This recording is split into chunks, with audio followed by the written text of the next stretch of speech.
Hello, hello. It's another interesting show we've got lined up for you today. Let everybody stream on in here.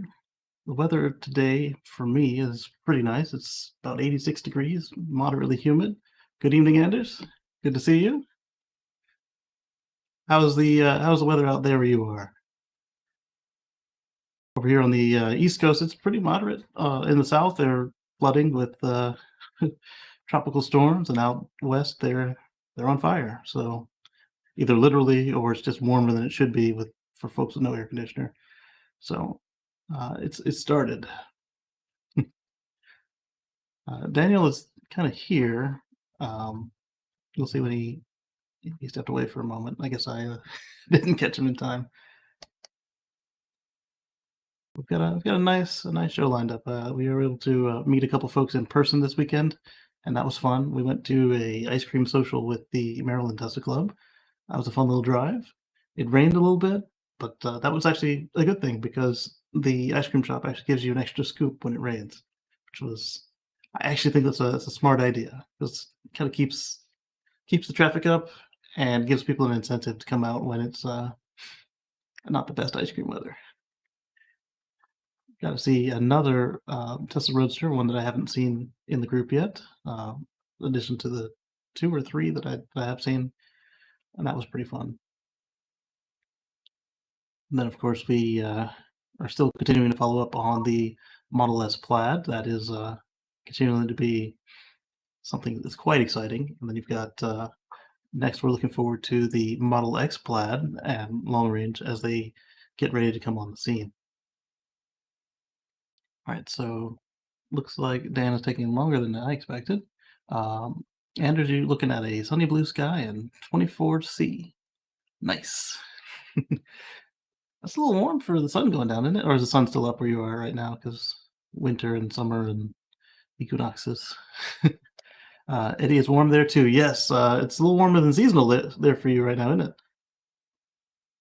Hopefully you've got air conditioning because a lot of folks do not, and it is not the best weather for that. All right, so let's get started on our first topic today. It's not exactly on the show notes, so it's fine by me.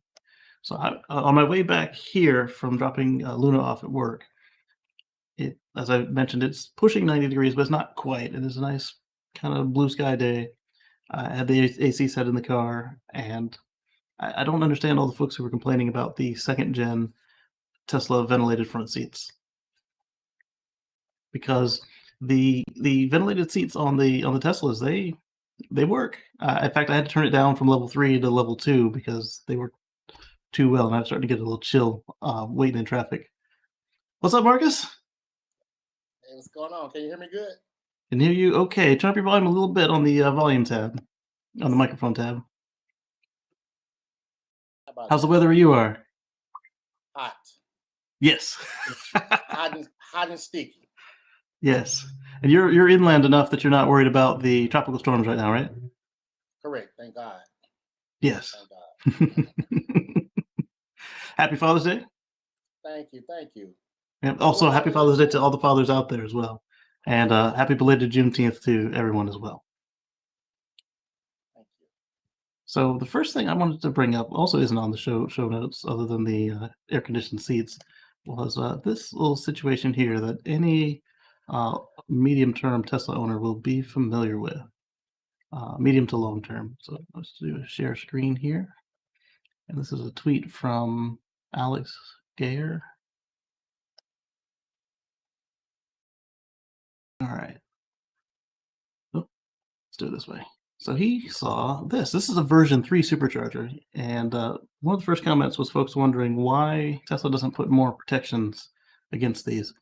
This one you see here, where the hose. Well, it actually has a hose on on V3. It's a hose and a cable. You see where it's draped over the top. That indicates that it's broken or not charging for whatever reason. It could also mean that it's charging extremely slowly. If it's charging extremely slowly, don't do this. But if it is not charging at all, this saves people time when they're coming in to charge. Just dangle it over the top. I saw a very horrible sight the other day. Somebody actually tied it.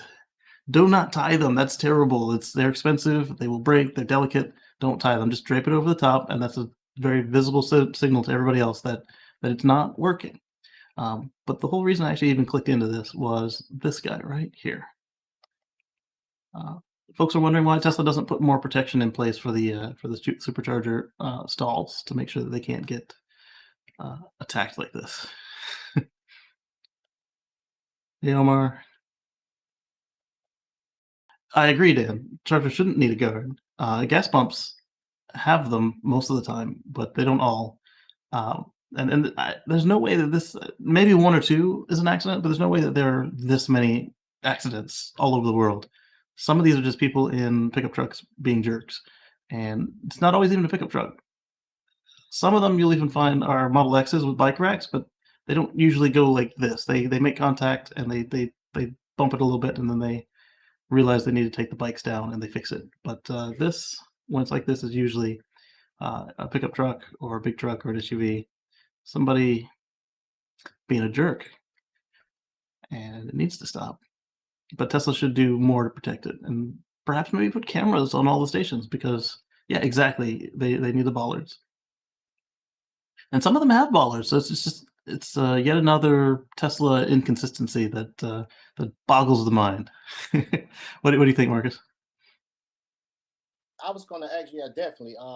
Do you think someone intentionally did that, or maybe Yes. because I was charging yesterday, coming from Dallas from the track, and Yeah. some people when they back up, they just scared or they hit it too hard. It just somebody actually Yeah. I saw somebody yesterday hit it and it where they was it had a hump, so it kind of stopped the car though before you even get it had a good little distance.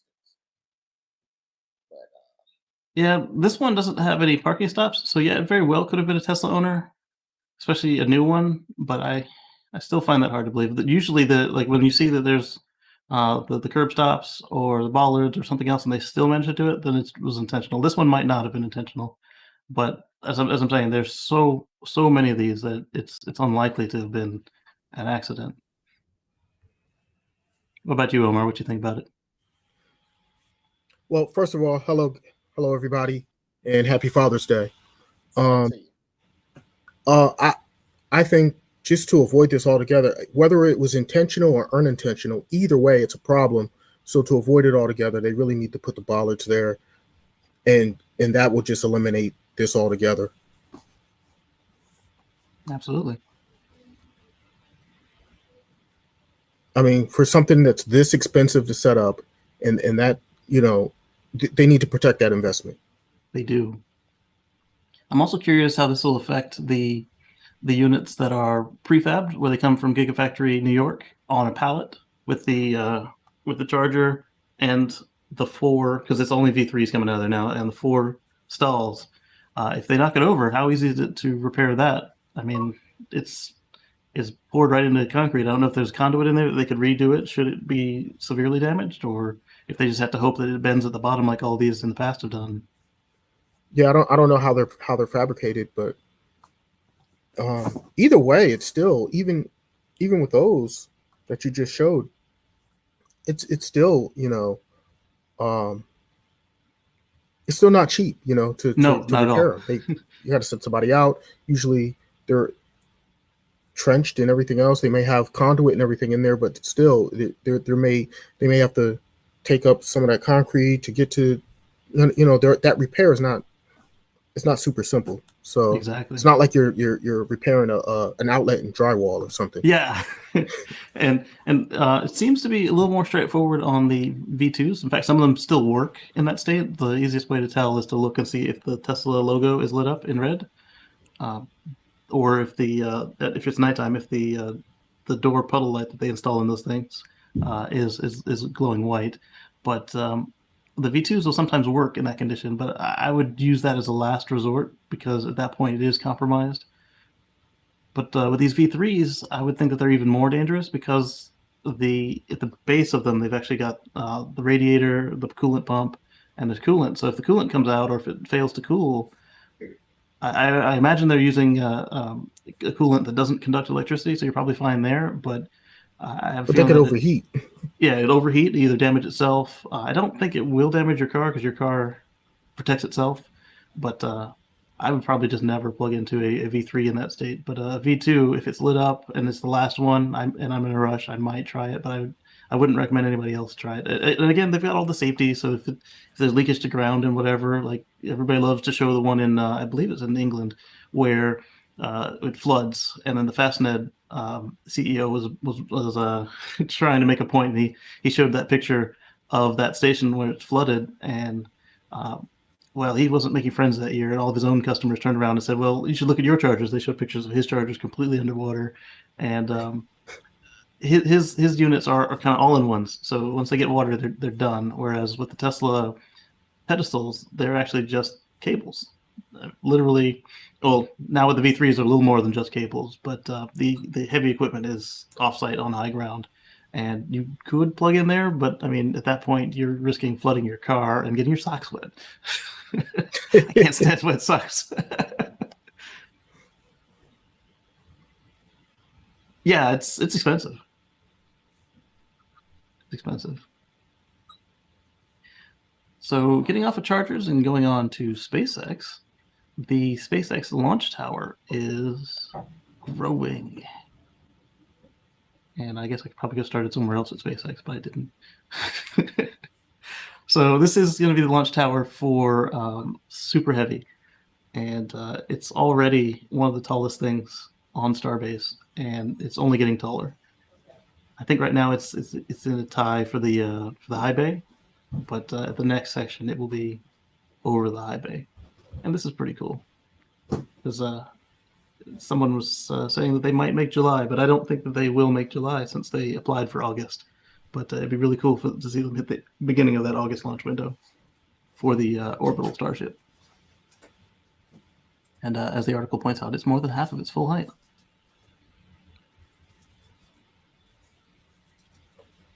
Well, that's going to be exciting to see when it's done, because that thing's going to be impressive. Yeah, especially looking forward to. I really want to see how they're going to try to, how they're going to launch and land Starship. Like, yeah. I'm also curious if the first one will be the legless or not, because it'll be interesting if this is supposed to catch the booster. I don't know that they will try to make this one catch the booster, because when you look at the program, it says splashdown or landing. One of them says splashdown, the other says landing. And so if they're going some ways, then I can see them not needing the functionality on the first launch. But I'm also curious to see how they expect to catch a small building hurtling back to Earth.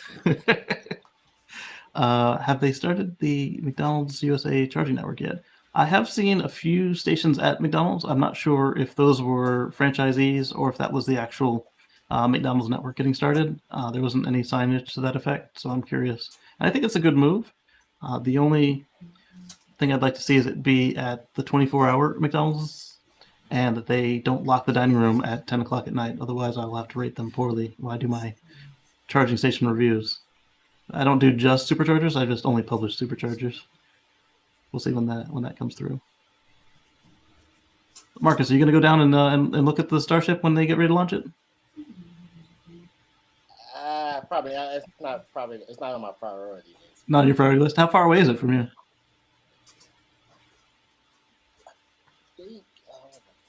I want to say, depending on traffic, maybe 2 hours or less. 2 hours isn't too bad. If you get the toll. Yeah. Let me ask this machine here. Let me mute myself while I do it so I don't set off everybody's device. Do they have a projected date about when it's going to be done? I haven't seen a Not just Texas though, Starbase Texas. The August is the only one I'm aware of, except that Elon has tweeted that perhaps they'll use. This is coming up later in the show, so we'll do it now. Perhaps serial number 16 will be used for hypersonic tests. Somebody replied to Elon with that. Why would you do this after you do orbital? And somebody corrected them and said it's redundant once you've done orbital, so this is very likely to be something that is done before the orbital test, because as you're space, it's gonna get hypersonic. So this would be something that you do just as the Casey, you're working. Lost you for a second there, Casey. Yeah, this would be something you do just as a final checkout before,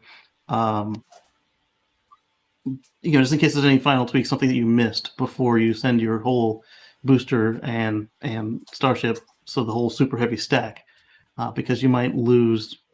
So 29 engines on the booster and 6 or 9 on Starship. It's a lot of engines, and they're all expensive.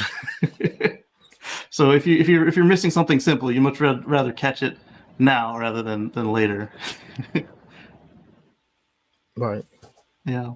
Everyone see The Last Daytime? Yes, I was going to get to that next as well. So SpaceX was able to launch their latest national security mission. They launched the latest GPS-3 satellite. They launched a national security mission.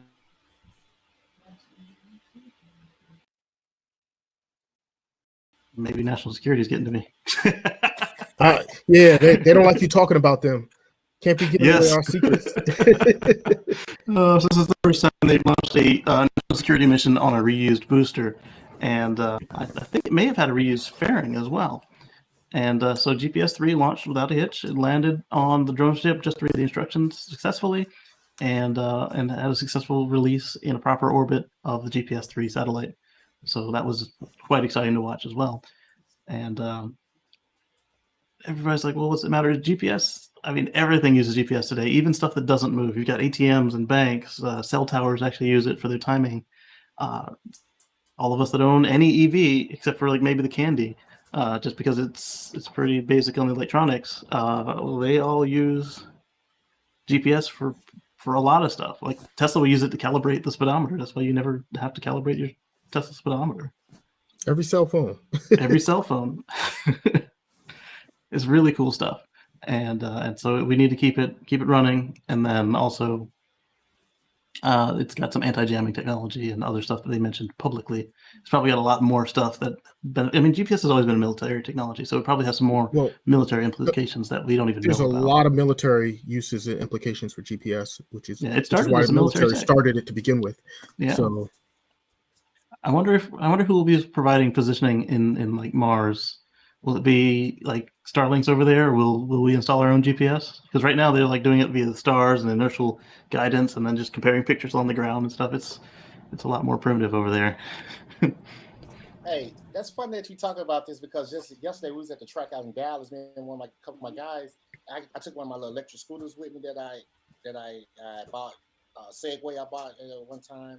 I think it was given like a promotional code. It'd been in the garage. I said, let me take it to the track and just add it. And I was showing my guy about on the app, it's GPS. I was showing him how I could see how far on the other side of the trackway or whatever my guy was on, and it was showing me exactly how fast he was going on it. Yeah. We was just talking about that last night. It was funny about the GPS technology. Yeah, it's awesome, especially like with all these cars that have remote telematics, where you can dial into your car and see where you parked it if you forgot where you parked it, or you can see if you've loaned it out to your child, you can make sure that they are doing what they said they would be doing. Or in the case of a theft, look at how many Teslas have been recovered from folks telling the police, all right, he's turning left on 17th. Or in the case of OnStar, they can see where it is. They can see it's a safe area. Boom, they hit it, and the thing can't even accelerate anymore. Omar, I'm sure you can contest to this. It's that you don't follow and you let the law handle it, right? Yeah. You give them, you relay on the phone what you're seeing. Right. You don't chase your car down. It's not. No, don't. That's what insurance is for. The only time I could understand it is if they've got your infant child in the back. Like say you're loading up the bags and they steal your car. okay, yeah, I might chase that one down, but it would still be wrong. But I might do it. That would be dangerous. It's not advised, but Yeah, I would understand why you did it, Casey. yeah. But if it's just the car, it's just the belongings, let them go. Let the cops do their thing. You've got insurance, and if you don't have insurance, please don't even turn the car on in the first place. Yeah, but communicating with the cops and letting them know, hey, this is where they're at. This is where they're going. Oh, okay, now they're going this way. Now they're going that way. That's very helpful. And that saved lives because we've had some folks just go on wild chases, and the Teslas and other EVs are super powerful, and they get up to speed pretty quick. So what was able to happen was because the police knew that they had this bug in the car, they actually backed off the chase. The guy thought he was free because the cops backed off. They came around the other side and nabbed him at a normal speed, and so it was safer for everybody because with the guy zipping through traffic, and somebody would have been killed, and thankfully. Hey, Yeah. Speaking of that, let me ask you this. I have a current on right now. Mine's a 13 P85 Plus. Yeah. I keep my key fob in my pocket, but I know that if I get out that car, that driver's seat, the car pretty much shuts off. Right. Real models not like that? They are. They are. A carjacking or something, I get out or whatever, Yeah. Not knowing that they get in there, they're not gonna go nowhere because the key fob is in my pocket. Right. Well, so very few of them. Very few of them have any Tesla experience. So by the time they're in and close the door, you're gone. Yeah, you ran away. Right. And if they do say, leave me the key, then okay. Next time they stop, all right, put it in valet mode. Yeah. Give them the key. But here's the thing with that. The local Tesla service center for me, they had 4 cars stolen. The police caught 3 people while 4 cars were off campus. So I'm thinking that the 4th guy got away because it's hard for 3 people to move 4 cars at one time. They may have did. So they got 3 people, but they may have recovered all 4 cars. Yeah. The other person may have abandoned the vehicle and left on foot. And so when the cops got there, they got the car, but nobody was in it. And that's what I'm thinking. Yeah, because it wasn't like they picked it up from the stash and like the other 3 were en route to the stash. No, they caught 4 in transit and 3 thieves. So yeah, I'm thinking that the guy ran away and got away on foot or a getaway car or something. But that was at the service center, and shortly before that happened, Tesla had given us an update. They gave us pin to drive. So when I saw that, I turned on my pin to drive. So even if they have my key or my phone or whatever, they still can't take it anywhere. I immediately turned on my pin to drive too. So yes, that 2-factor authentication in order to drive the car is key there. Yeah, other people have had their vehicles stolen because they may have dropped their key in the parking lot or something like that, lost their key, or they leave their handbag in the seat. Yeah, or something like that, or they somehow left the key in the car and whatnot. Yeah, and but again, even in those situations, once they realize the car is gone, missing, they pull up the app. Oh, this is where it's at. Okay, let me call the police. Report it stolen, and look, this is where it's at, and I'm following it. Exactly. And so I found that my local service center was using pin to drive at my next loaner right after that had happened. Sometimes they use an obvious code, sometimes it's a rolling code. And Marcus has found that when he's in a loaner, they actually rolling code the valet mode, so you can't get out of the speed limit mode anymore. Changes. Which is annoying. They give you a P100D and you can't even get out of the way of out of a Corolla coming off a green light. Actually, that's not entirely true. It just feels that way. You're still one of the fastest cars on the road. Yeah, you're still one of the fastest cars, even nerfed. But last time I had a loaner, it was uncorked. They didn't bother putting any limits. Yeah, on I find that sometimes it's really weird. And it's not like it's per service center. It's like literally the same place. Well, sometimes they'll give me just a fully demo ready car. Other times they'll give me a service loaner. And it's like it's hit and miss. Yeah. Yeah. The ones that are demo, like for new car sales, those are the fun ones because they have a top speed of I think 85 or 90, but they still have all the performance until you get to that speed. It's the service loaners. The one I had literally no limit on it. Period. There was no speed limit. So it was in customer mode. It was in customer mode. Exactly. Nice. The speed limit was the same limit that you would have if you purchased the vehicle. They just had it in regular mode. Was it performance? It probably long range. No, there was long range. Yeah. The performance ones, they don't seem to forget as much. Yeah. Yes. Let's catch up on the comments real quick before we continue on. Good morning. Have you talked about the used Teslas, all cars, actually current prices? Yeah, that's a very good point. Do you guys want to start on that? Because you guys are both in the process of purchasing cars right now. And maybe, Omar, you're selling one. So yeah, I'm selling my my old one right now. And I'm going to be purchasing a new one. But the used car prices, So what have you noticed with those? So it's interesting. The used car market has been climbing. Yeah. So I originally was going to sell my old car last summer, at the end of last summer, last August. But I was being lazy about it. I was like, you know what? I don't want to put it out there on the market and deal with strangers, deal with people that are gonna, that want it, but then they don't want it, or they do, and then they try to lowball. I just didn't want the whole process. So I said, you know what? I'll go ahead and sell it to one of those places like Vroom or Carvana or one of those, right? Yeah. So I got a quote from them. It was a very easy process. Got a quote from them. They said, okay, we'll give you X amount of dollars. I said, well, you know what? Let me go ahead and check and see what Tesla would give me for a trade-in. Tesla's not giving you anything. They love stealing Teslas. They don't want old Teslas. And they basically don't want them, is what they're. That part, yeah. That's what they're telling me, because yeah. anywhere else you go to sell it, we'll give you 10,000. The guy down the street will give you 30. Yeah. Right. It's not that bad, but it's pretty bad. It's right. It's on that. It's pretty bad. It's so. All right. So I found that out.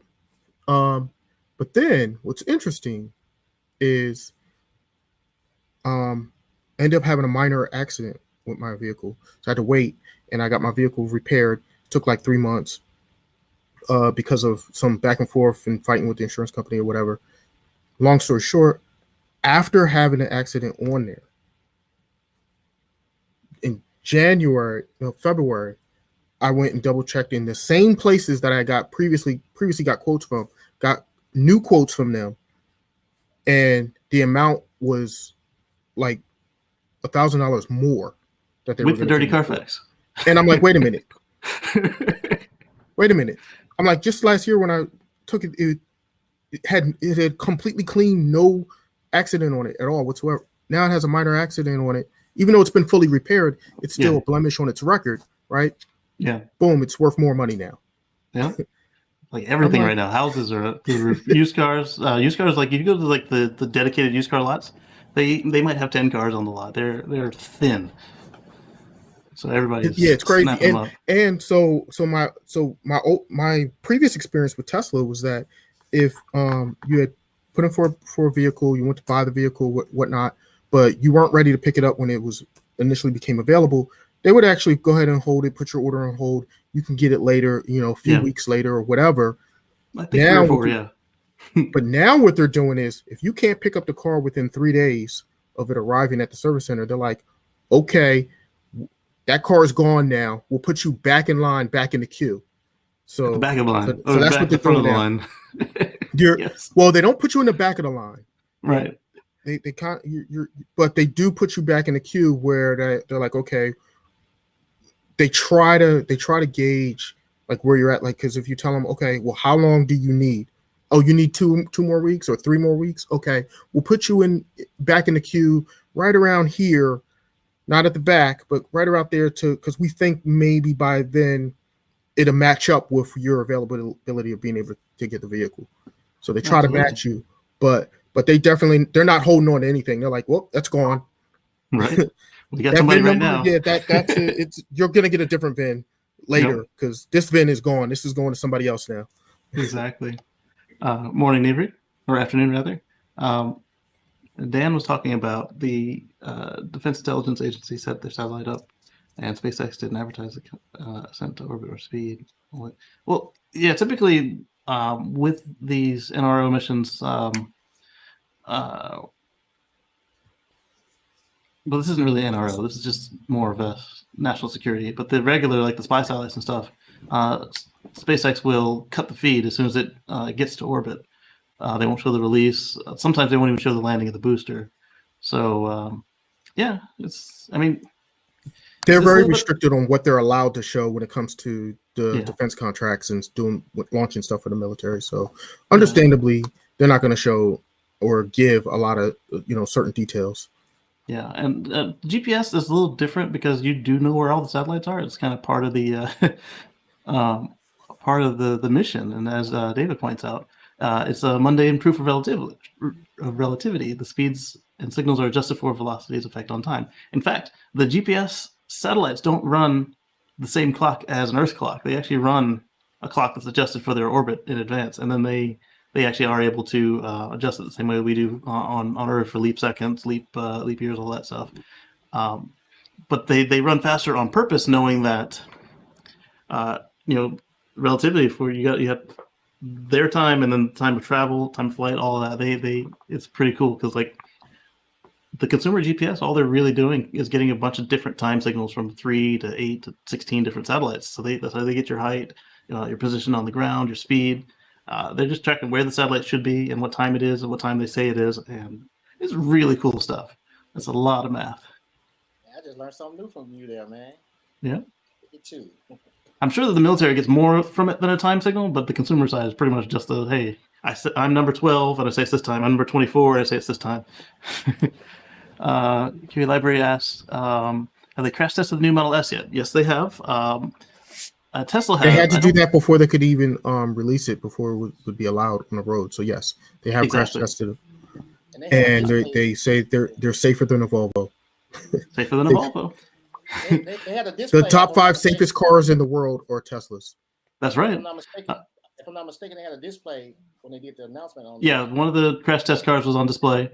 What we don't know yet is if they've tested for the Insurance Institute IIHS or NHTSA, but or they may have already been tested but not yet certified because they haven't shown up on their videos or results for those folks yet. But the self-certification, which the larger manufacturers are required to do, have been done, and we've seen at least one of the units.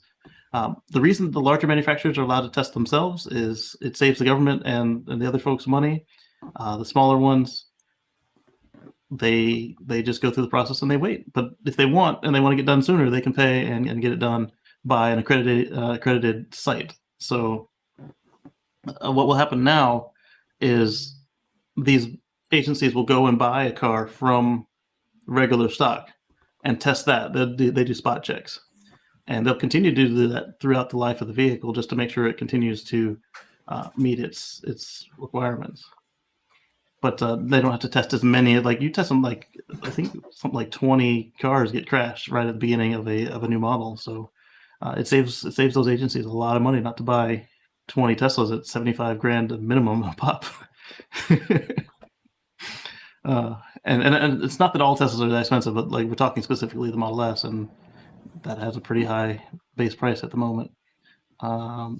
Williams is really excited about football in Italy versus Wales.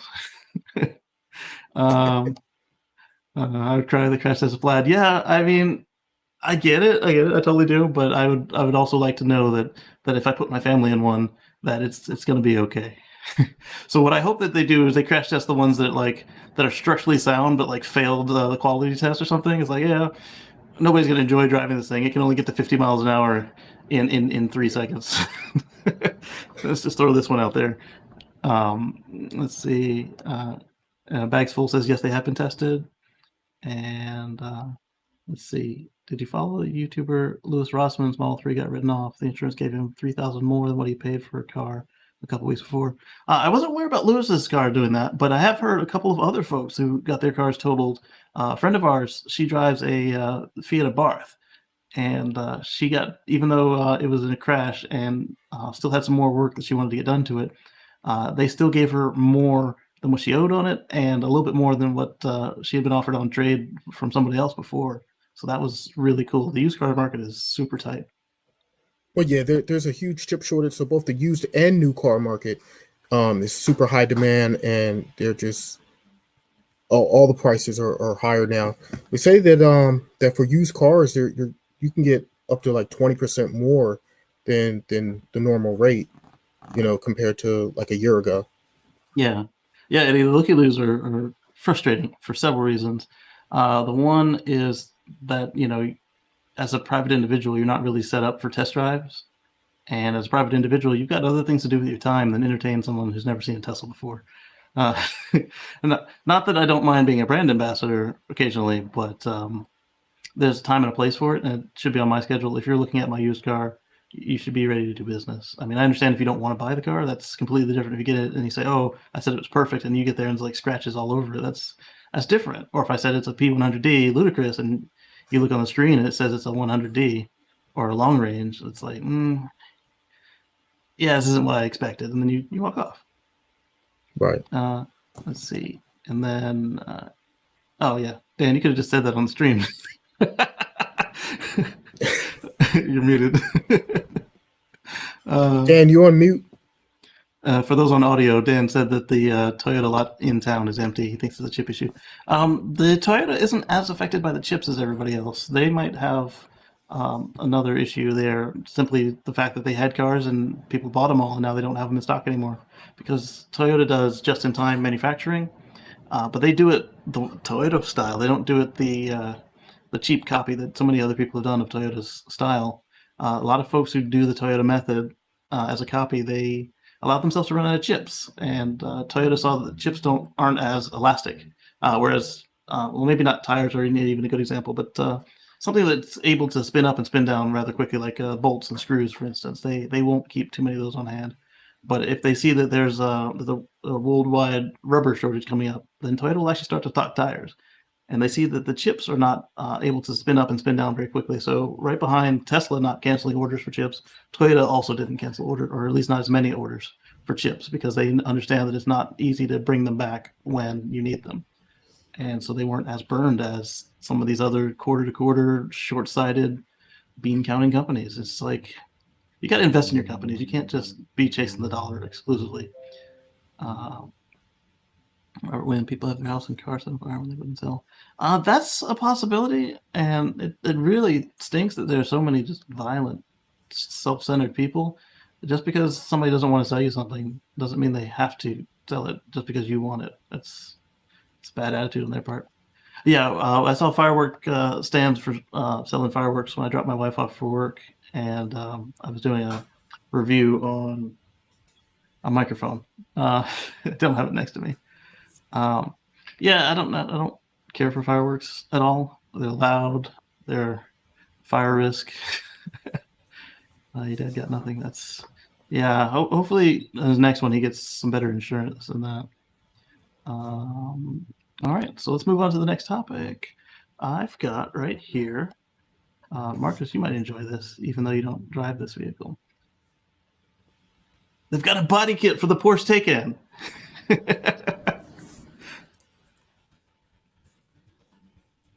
Makes it look a little more aggressive, and I actually like the way this looks, especially with those aftermarket wheels. And that's what we need. Is as it becomes more appealing to have an EV, and they become more common, then you start to see more stuff to personalize it, make it faster, make it more performant, make it more you. What do you guys think? I like it. That's a good look. It looks hot. Yeah. Yeah, I saw two of them running around this weekend, and one was gray, and the other was that baby blue. I mean, this is a really aggressive kit. So I'm not a huge fan of the Taycan, but that kit makes it look really good. Yeah. So check out Vivid Racing if you're interested in the Porsche Taycan, or if you have one. All right, let's see what I got for you next. I called one out and highlighted it because I didn't have any pictures or an article. The Lordstown Troubles. Ooh, you want to go on that, Omar? Yeah.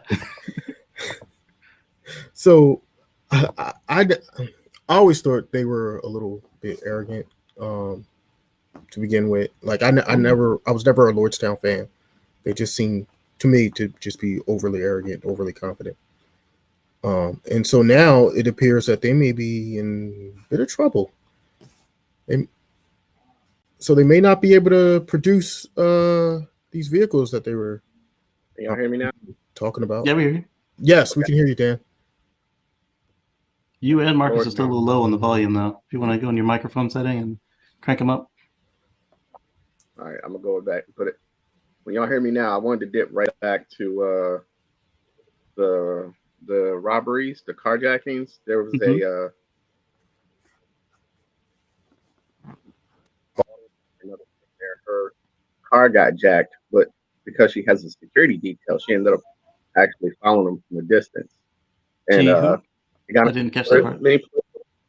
yeah, because the police She was who? I like, didn't. Your audio dipped when you said the name. is it? Oh, I forgot the mayor. She was either Baltimore or Oh, somewhere else. She ended up following them with her security detail, and then called the chief of police and everything else. So they didn't realize. yeah. Well, I'm pretty sure they thought they were still in the mayor's model, Tesla model. But it was quite interesting. I'm gonna have to throw it up in the group chat in a minute when I find it later on before I go back to eat. And the one thing I noticed between the GPS launch and the defense intelligence agency launch is like once it cleared the GPS when they sent you and they showed it to you the full 45-hour long screencast. The defense intelligence one, besides that little commercial they give you in the front whenever it's a private company or a defense, when the intelligence one, they sent it up, and then the moment they dropped off the Falcon 9 rocket, it was just like, yes, and our launch people would like us for not to advertise this last bit. And I was like, I guess we're not going to get the upward trajectory.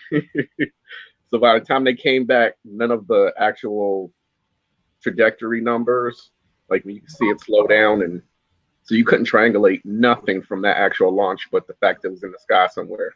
And they gave the telemetry for everything getting back to the ground because they are all daylight launches, which I love because then you can actually see some stuff with detail rather than the actual plume of smoke.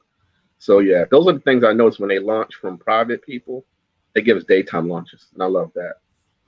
Those Well, are it's all based on where they need to go. So if they need to, it's wherever they're going to end up, whether it's daylight or not. So. But the last two the government ones have been daylight, which is always a good thing to see.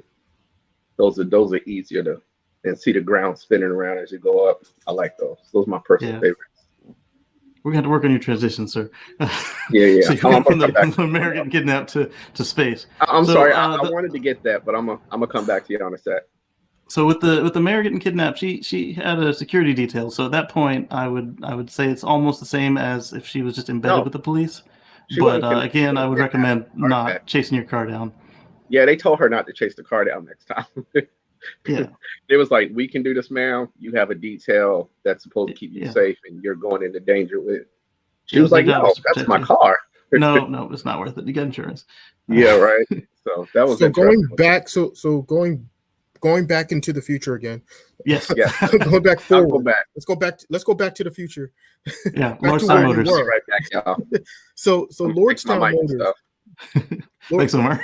Lordstown Motors, they got caught cheating, basically. They were saying they had all these orders and everything for the cars and everything, and then they come to find out they didn't have all these orders locked in, and so it's like they're kind of on the scale of like what Nikola did. Like they got caught cheating, they pretty much got caught lying, and it's like, okay, so I don't think Nikola's going to make it. I don't think Lordstown's going to make it. I think they're just going to both fail and pretty much go away. I had sympathy for them until it was exposed that they were lying. I mean, I thought it was really weird they hitched their wagon up to the outgoing administration right before the election. That was a weird move, and then we found out, some of the tactics they were doing, that they were lying just the same way that allegedly lying the same way that Nikola was allegedly proven to be lying. So, I mean, yeah, David says, on Lordstown, so many companies have trumpeted their easy entry into electrics and failed. Will more auto manufacturing brands die on this hill? Absolutely, they will. I mean, entering into automotive is rough. It's tough. In the last 100 years, there's only been like 2 companies that startup companies, as far as American companies go, that started vehicle companies, and just we're not talking electrics, we're just saying vehicles in general that haven't gone bankrupt yet, right? One is named Ford, right, and the other's named Tesla. Right. So, and both of them were nearly out of business several times in the last 100 years. So, right, yeah, it's a rough market. It's a very tough industry to break into. Yeah. Very tough. Now, granted, there are a bunch of startups that have now been created since, and some of them will be successful, but there's going to be more failure stories than there are going to be success stories.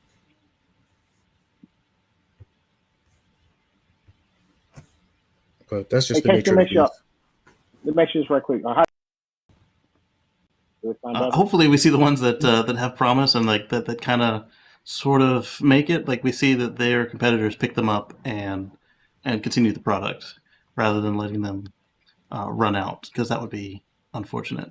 QA Library asks us how much would the body kit, I'm assuming on the Porsche, affect range. I think it's going to depend on, one, if they tested the kit, and then two, what they were going for. Because if they were going for downforce and cornering, that sort of thing, it's very likely that it will reduce the range. It might even reduce the top speed.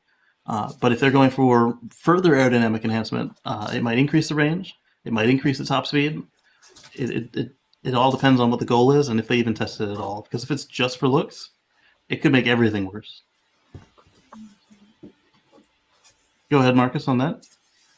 I was asking you, can y'all hear me better now? Yeah, we hear you much better now. Oh, yeah, much better. Yeah. Okay. But we're talking about how some of these kits can affect the performance. I mean, performance, fuel economy, I was saying that some of them can make it worse, some of them can make it better, some of them aren't tested at all.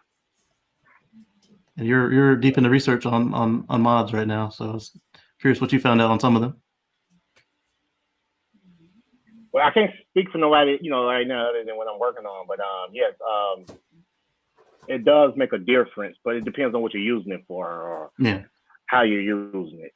For example, like my P85, I decided I want to put some aftermarket wheels on there, but I didn't want to kill my range because I got a long commute as it is. It's a performance. I got a heavy foot, so the range, ain't the best when it comes to the heavy foot and et cetera. But I want to put some aftermarket wheels, so I did my homework on it. For example, on that, I come up to find out a hyper forward wheel, depending on which one it is, it makes a difference. The ones I got on there now is I actually get better range mileage than I did when I had my factory 21 turbines. Absolutely, because you got your aerodynamics, you got your weight, you got your rolling resistance, so the tires play into it as well. But mostly, like with the pattern of the wheel spokes, they can affect the aerodynamics. But if they're light enough, then the aerodynamics hit might not be as much as offset by the weight. So you can just still have a nice looking wheel that has better range just because it's being lighter. Or you can get even better if you have like a better aerodynamic profile and it's lighter. It's a balance, and it's a nice little to watch, especially if you get one that's designed to look good and be performant. You don't have to pick two. Okay. Yeah, you can get all the Tesla ones. You pick two. The Tesla OEM wheels. I can share a little bit as far as I do got some in the makings for my my future project coming with a company out in California. But I can't really but it's mainly for it's not for check your NDAs. For racing. Yeah, it's not drive. I still drive not for street. Yeah, I'm not worried about the range now. Yeah.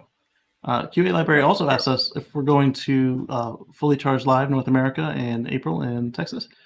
At the moment, my travel is a little limited, but it's right around the corner from you, Marcus. And I don't know, Omar, you love to travel. Are either of you going? I'm not going. Yes, I love to travel, but I'm not doing that. Okay. Are you going to fully charge live, Marcus? Yes. Awesome. That'd be cool if your Plaid is ready to go to it too. Put that thing on display. Yes, sir. All right, let's go through some more comments before I go to the next thing here. Well, go ahead. Let me just rephrase that. I don't have plans of going right now. Oh, I'd love to go if the opportunity arises. I would love to go, but Robert William mentions that he saw a green one with a roof box. Yeah, a friend of ours was loaded a roof box up on his blue one, and some of our other friends were making fun of the way that it looked. And he was mentioning that he would like to stay within spec so that he doesn't damage his roof or his glass, since he was actually using it to transport stuff because he had a car full of people and he wasn't doing it. I don't understand this new fad of having roof boxes that are empty on top of your car, especially in EV. It's not empty? good for performance. It's not good terrible for performance for your range. Range, performance. Even on a gas car, it's not good because it raises your center of gravity, and again, it's not good for your performance because it's terrible for aerodynamics. But I mean, I understand, you make your car look different, but it's just, I've never understood mods that make the car worse at stuff unless they made it better at something else. And looks are not something I find. I mean, I do like a car that looks good, but I don't want a car that looks good and sacrifices in other areas. So I'm not understanding it. Tiff says that we may see a lot of this as companies try to enter the market. Absolutely. And hopefully, I don't mind the specs. I don't mind the entering as a spec, but I do mind them entering without a good business plan. And I'm fine with them even entering without a good business plan as long as they aren't lying and scheming. You have a duty to your shareholders, and if you're not fulfilling that, then you ought not be going public. And she also says either they're going to fail to produce. If they do produce, it won't have all the features they claim it will have. Yeah, that's the age-old story. As Musk loves to say, he says, making a prototype is easy, but getting into serial production, that is hard stuff, especially at scale. Mass production is hard. Yeah, very hard. Yeah, and David says it's hard to improve the coefficient of drag. Absolutely, and then if you do something like the roof box, it just totally destroys the coefficient of drag by adding a sail on top. You might be dragging a parachute. Right. Oh man. So the next thing that I have brought up, I came across this. I didn't actually watch the video yet, so I will do that later. But this was interesting to me, is that we've got a Tesla Model Y versus Ford Mach-E luggage capacity battle, because they are cars in the same segment and they are about the same size. So FNX actually wrote this one up for Inside EVs, and they reviewed the video. They didn't give the answer. I did skim through that to see if they gave the answer. And it's by Evie and Chill on YouTube. So check her video out, where she goes through, and it's especially how she points out the way that the rear of the car and the second rows are done, that they hold different amounts of luggage, drastically different amounts of luggage in the second and third row, or second row in the hatch, because look at the styling alone will show you that what they have in mind. And then with the Mach-E, you've got that divider in the front that Sandy Monroe found out from somebody on the design team, that they put the divider in there so that a child wouldn't fit in the front. The only reason I could think that they would have done that is so that they didn't need to put in the emergency release. But they ended up doing that anyway. So at that point, I'm wondering if it was just they had already committed to it at that point with the divider. The drain was cool, though. The drain is cool. Yeah. They're both good cars. Our friend Sergio actually owns the Mach-E Model X and a Ioniq. Ioniq? Yeah, Ioniq plug-in. Not the hybrid, but the electric. So, as you've seen on the show, it's agnostic of the cars. We all own Tesla, so we they're talk both about that good more. cars. Depends on what you're looking for. Depends on what you're trying to do. A lot of people like the styling of the Mustang Mach-E. Yes. Because it's more traditional styling. It's more familiar to people, and overall, that's just a matter of taste. Some people like one better than the other, which is fine. Yeah. So for me personally, I do a lot of road trips. So for me, I wouldn't want to rely on Electrify America. I'd rather have the Tesla. Yeah. But that's just me. But like I said, right. Everybody's different. Yeah, and each one, I like that they're not all going for the same niche. So you've actually got differences between them all to fit all the different needs, because the competition isn't other EVs. The competition is combustion cars. We need to get them Right. off the road as quickly as possible in order to stave off the effects of human-induced climate change. And I understand that people out there don't believe in that, but they shouldn't be watching the show anyway. But the part that we do control, we should do what we can to minimize it. Yeah, we can't stop the volcano from going off, but we can stop fracking and causing earthquakes. We can stop running diesel at idle for everything. We can put some sails up going through the ocean. We don't need to burn fossils for everything. And Robert Williams pointed out that the Hyundai, the new Hyundai Boxy one, that is the Hyundai Ioniq 5, and I also really enjoyed that. I think Omar did too. I really like that one. I yeah. was impressed with what they have there. I think that's going to be a very popular vehicle. Yeah, and I just like hope that they can mass produce enough of those. Yeah, they should, because Korea has a lot of tech down there, so they should be able to produce the batteries and get them exported. One thing I do like about the Ioniq 5 is it's got the power offload feature. So very much like we saw with the F-150 Lightning, you can. It's not the same way. You actually have to put in it's a J1772 adapter that runs in reverse. It's quite interesting, and then it's, on the end of it, it's got a plug, and so you can then draw power from the car. It's really cool. So Inside EVs is pointing out that a lot of Tesla suppliers are buying gigapress machines, like we saw from IDRA with Tesla for the Model Y, the Model 3, now the Model S, and of course we saw IDRA talk about a 10,000 ton machine that matches up exactly with what Tesla said they needed for the Cybertruck, even though neither company has confirmed that IDRA is providing the gigapress machines for the Cybertruck. But they neither confirmed or denied. So right. But it's kind of coincidence that IDRA makes the current ones, and Tesla needed them, and IDRA had an order for them. So I mean, yeah, it's possible that somebody else, but come on. This is the simplest solution, simplest answer. So the fact that these suppliers are doing it, I'm curious what they're providing. Are they providing parts? Okay. So in the article, they show the folks who make the seat frames for Tesla are now gigapressing them. That's really cool. I wonder if they will then use that for other, because these suppliers they work for more than one company. So I'm curious if they'll use these machines on any of their other lines. That's really cool.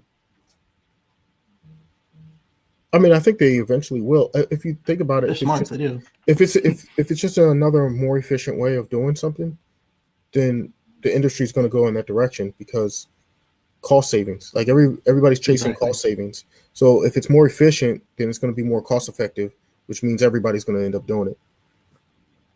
Absolutely. Is there any truth to the rumor about a tester with a joint venture with another company? It depends on which one. I don't. If it's like with Apple or something, then I don't put any stock in that. But if it's like Aptera, maybe we'll see.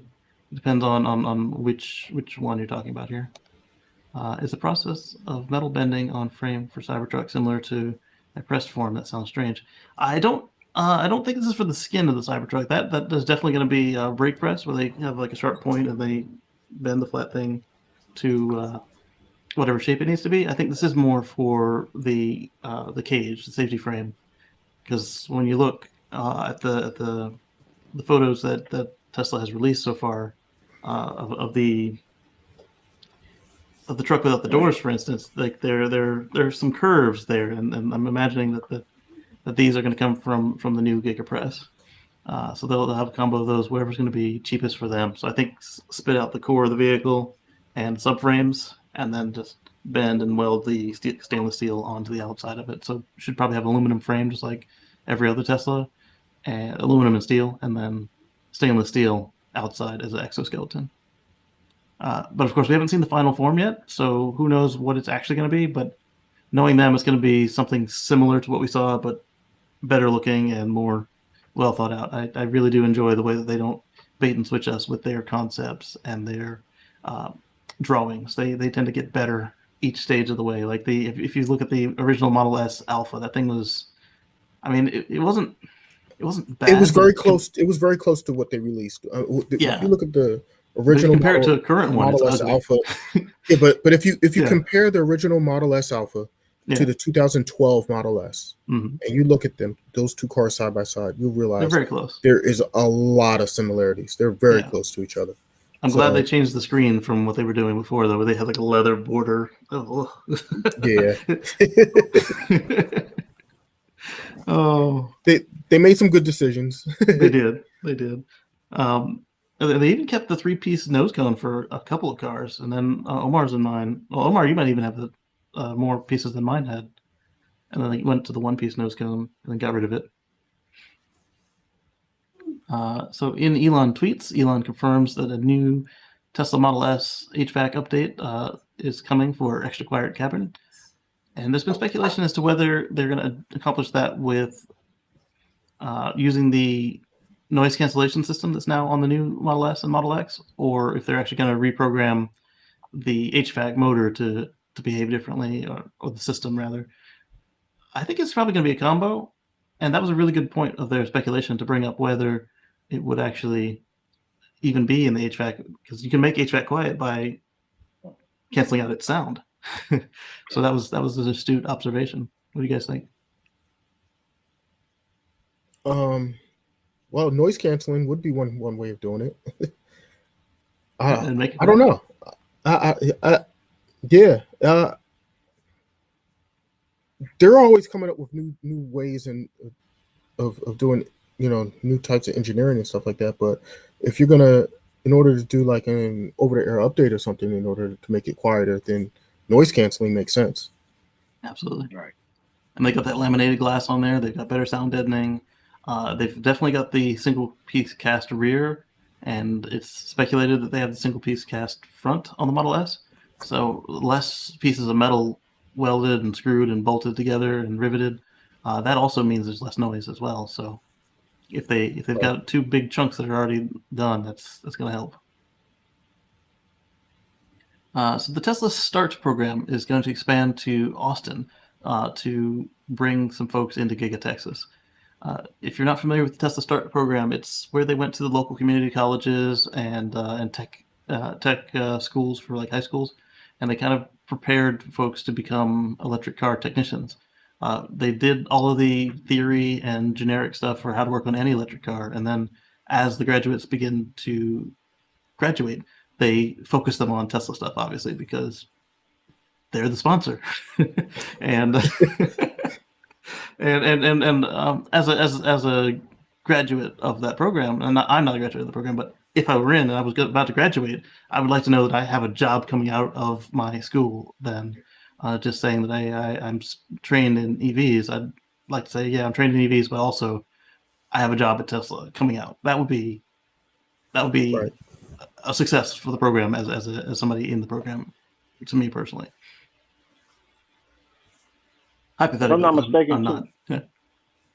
They was dedicating some robots and stuff. I heard about too about that. They was dedicating, I guess, some of the robots. Oh, nice. So that's expensive. Train on the program. Yeah. So that was pretty dope. Interesting. So these guys might then be more on the factory side than on the service side. That's pretty cool, and it makes sense because you've got a gigafactory that's making cars there. So why not make sure that people can actually fill the factory? Yep. That thing coming along real fast too. We drove by the day before yesterday, man. And yeah, it's coming along. It's big. They're not playing. Then there was an article about GM's cruise automation. Go ahead. I was going to say the factory in Texas that Tesla's doing. It's great to hear that there's humongous amount of progress and it's coming along real fast, because there was FUD stories that were put out before that they had a rainstorm and it was flooding, and then the manufacturing got all held up, and it's going to be and they're going to be thrown off for months, and they're going to be so far behind, and they're never going. Yeah, that was all garbage. I mean, yes, there was, rain, some rain, and yes, there was some flooding in the area, and yes, the site got flooded because all the draining is not in place yet because they're still under construction. But right? no, that didn't stop anything. So Yeah. So this one came up. Jinmei is asking if Tesla pays less than the rest of the German automakers, and it's possible. They tend to be, at least on the American side, they tend to be on the cheap side for like just on your wages. But then don't forget that they also pay, everybody gets stock options from the company. So if you got in when stock was $30 at Tesla, and it's now split and is at, what did it close at? $623.31. My Amazon just popped it up. oh, there you go. I mean, so to go from $30 to $623 times 5. Yes, they may pay more, pay less, slightly less on the initial outlay, but then they also have decent benefits, and then they have the stock.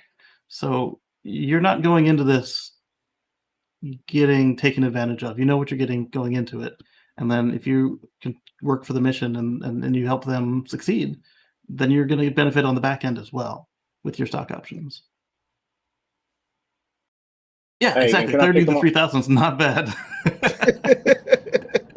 Exactly. Hey, yeah. Go ahead. Can I say something on it? Yeah, you By sure me can. knowing a couple guys out here, and we kind of, got a nice, good, relationship, I would say. And they've been in with Tesla since day one. Like, since day one. I had some that relocate from Fremont that's out here and so on. They take their NDA seriously because of a reason, because they're getting taken care of. I mean, they really take care of their people. I can't, especially if you got a passion about it and you just, you stick to it. You may start off here, but it's some guys that you know what, Marcus, really you brought up happy. a really good point. They take their NDA serious because they're taken care of. And if you take care of your people, they're going to take care of you. And the thing is that you never hear leaks coming out. It's very rare for you to hear any leaks coming out from Tesla. You hear leaks coming out from every company about their upcoming products, what they're going to look like, exactly what's going to be happening and going on in timeframes and everything. You just don't hear that with Tesla. You don't hear leaks. And there's got to be a reason for that, Yeah. Well, we saw that with where the Russians tried to bribe a Tesla employee to put a virus in the system, and he went to the FBI and turned him in. Well, first he got them to raise the number, and then he went to the FBI with the new number. Right. Yes. And then they caught the guy trying to escape from the airport, and I think they just ruled and put him back out of the country now. So that kind of loyalty doesn't happen if they're taking advantage of the workers. So obviously they're doing something right in order for everybody to feel that they're part of the mission. And I like where they're going, and I hope that they continue to make strides to continue to improve the product, improve worker satisfaction, and improve customer satisfaction. QA Library says, wonder how they're going to do with the German law where they have to have a union and have to have a union person on the board of the company. Grumman Automotive already has a union. Grumman Automotive is now called Tesla Automation. So Tesla isn't immune to unions. They've got them. The only, aside from the FUD stories, they're not opposed to unions. With unions is with the UAW. Right. It's just not just unions in general. Right. They don't have an issue where they just hate unions altogether and they don't want to have anything to do with unions. It's the UAW they have an issue with. Right. And Musk's whole point with that is it's a union that's dropped them before, especially the ones in Fremont. They were all union workers before, and then they all dropped the Fremont plant because they wanted to protect the rest of the industry. And it's like, these guys have dropped you before. Why would you want to go back to them? And on top of that, they're also funding all these efforts to fight Tesla because most of their members are at engine plants, at transmission plants, at all this stuff that you don't need in a Tesla. So you're going to give these guys dues to protect you from what? They're actually going to be trying to put you out of business, and you're going to be paying them to do it. And so he said, if you guys want to start your own union, I'll help you do it. I prefer you don't do it at all. Here's some more money. But I mean, he keeps saying no UAW, no UAW, and I get that. And so then when you hear all these reports in the news about the anti-union stuff, I mean, I'm sure that it's a grain of truth to some of it, but I bet you that most of it is anti-UAW, not anti-union, especially because they have Grumman Automotive, and I believe the Tesla Tool and Die, which is the Michigan plant, might actually be a union plant as well. I don't know that for a fact. I'll have to look it up. So they're not opposed to unions. As far as getting a member on the board, I don't know. I'm sure they'll find a way around that. They are a foreign company to Germany, so. Or maybe they'll put them on the board of Tesla Automation, even though it's not the exact same company. Who knows? They'll find a way around it. Yeah, I'm sure they'll. Yeah, exactly, David. Tesla's issues with the UAW. German union will probably have way better working relationship. Exactly. Right. Yeah, I'd love to apply for a Tesla internship with perhaps when I get to uni. But the general clashing of the work culture is a thing to consider. The only thing I'm seeing with the work culture from these people, aside from I wouldn't be able to do my YouTube channel anymore, or at least not on Tesla, is that they want you to work hard, really hard. And you're going to put in a lot of hours, and that some people can do it for years. Some people can only do it for a few months. It will burn you out if you don't have the proper mechanisms within yourself and within your organization to deal with it. But from what I hear, even the people who go in for 6 months and come back out, they speak highly of it. They don't have anything bad to say about I have one friend who worked for Tesla Solar who has lots of bad things to say about them, but he doesn't say exclusively bad stuff. Like he admits that there was stuff that he enjoyed about the experience. But as far was he working for Tesla Solar or was he working for Solar City during the transition? So during the transition. That may be why. Right. So from what I'm understanding from all the people coming out is that it actually was a good experience. It's just not where they wanted to be as far as like their whole life. They didn't want to be running, 80-hour weeks like Elon. It's hard. It really is hard. But then when you get out of it and you come out and you can say, get Tesla on your resume, it's like having Apple or Google or Microsoft on your resume. You write your own ticket to pretty much anywhere else. Plus you got them stock options. Right. Everyone drink.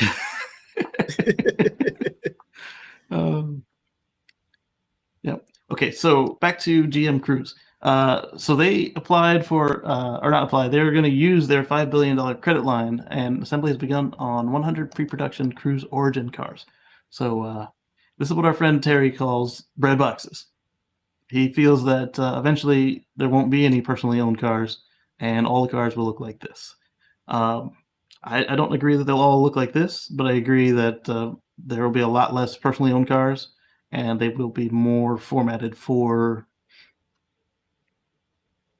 being a living room on wheels. Urban areas, in city areas, those are going to be basically the new buses. I could see transit really going in that direction. It's more flexible than a bus, yeah. Right. So, it's kind of like the Ubers and the Lyfts and everything is going to pretty much transition to this type of transportation. Public transportation may even transition to this type of transportation where it's going to be more of an on-demand situation instead of having, just big, huge buses going a certain route. And sometimes those buses are like empty, but they still have to be humongous to have the capability to transport a lot of people. But meanwhile, they're transporting like 2 people in this humongous thing that's just so inefficient. So I could see, the future as far as public transportation being this. Yeah, and it's a lot cheaper to do something like put 4 of these out instead of 1 electric bus with a decent range, acceleration, and capacity. 4 of these would be cheaper and they're more flexible because now you've got 16 people going, to their own little individual stops, point to point, instead of having to get on to the bus stop, maintain a bus stop, blah, blah, blah. So, I mean, as far as public transportation, I don't see that going anywhere, but I do see it having the potential to become more flexible. Like you put a bunch of these in the boring tunnel, it'd be a lot more throughput and still just as flexible as having a bunch of Model 3s, Model Ys, and a couple Model Xs. And in fact, you would get more people per hour because you could fit 8 to 10 people in this pod. But at the same time, you don't lose the advantage of being able to skip stops, not having so many people with you during any sort of future pandemics that come out. I don't imagine that we're through pandemics. When you look at George W. Bush, Bill Gates, and quite a few other people have warned us from their position of having more information than the typical citizen is able to access. They warned us repeatedly, not just the coronavirus, but stuff like it that were coming along and would be airborne. And so having less people in one system reduces the exposure. And so that's another benefit of something like this. I still think there will be personal cars. I don't think the personal cars will look anything like this, because if you only need to bring a handful of people, they might still look a lot like what we have today. And this pod, going on the highway, for instance, this pod I don't think is aerodynamic. So you might see something like this with like a Concorde type nose, where it's got a little point on it to help it with aerodynamics, and maybe a boat tail.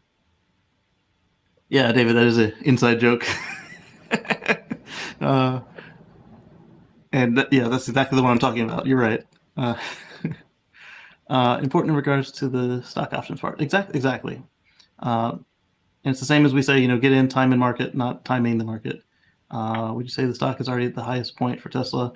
At the moment, it's pretty high. I wouldn't say it's the highest, because we've seen it higher, but I see it going further once they're able to push through this latest round of FUD. Right now, they've got people attacking them both in and out of the U.S.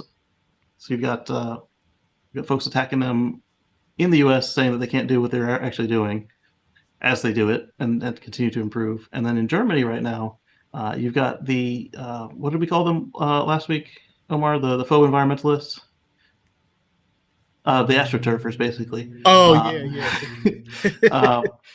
You've got all of these folks trying to stop the plant from being completed, and then after that finishes and they start producing vehicles, you'll see another round of lies and fear mongering, and at some point the numbers are going to speak for themselves, where they can't possibly do this, and then they build 500,000 cars. It's like, well they can't do it, but where did those 500,000 cars come from, huh?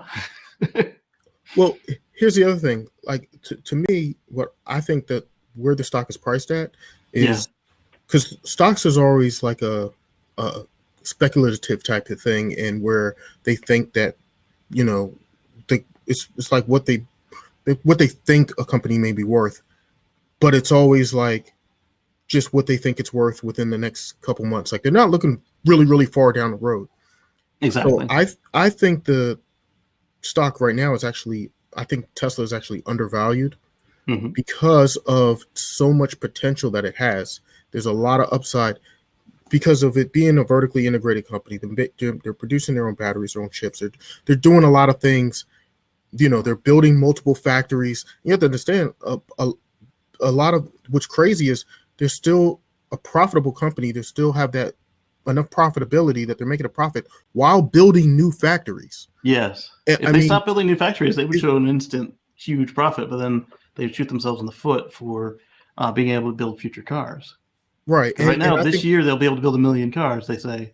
And imagine what they can do with 2 new gigafactories. And I think when next year, when you see the Cybertrucks actually hit market, the stock is going to take a huge jump up when they realize how popular it is. Like, there's a lot of speculation, but nobody really realizes just how popular that truck is going to be. And they're really underestimating them because, Ford came out with their F-150. So now nobody's going to buy the Tesla. Well, that's not true. I mean, yes, Ford came out with their truck, and that's fantastic. But that market is so humongous. Yeah, Tesla will sell, instead of selling 99% of the market, Tesla will sell 97% of the market. I think or whatever. The major takeaway from the Cybertruck and the Lightning is people underestimate how different the Cybertruck is, and people are just going to buy it because it's different. Yeah. Well, not only how different it is, but the value of it. Yeah. And not only people that. Look at, because people are looking at right now, they're looking at the Ford and saying, Ford starts at $40,000. Well, so does the Cybertruck. And by the way, the $40,000 one is not for consumers. That's really the commercial Work side, truck, yeah. really work truck, low end work truck. Yeah, and that's even not for, so.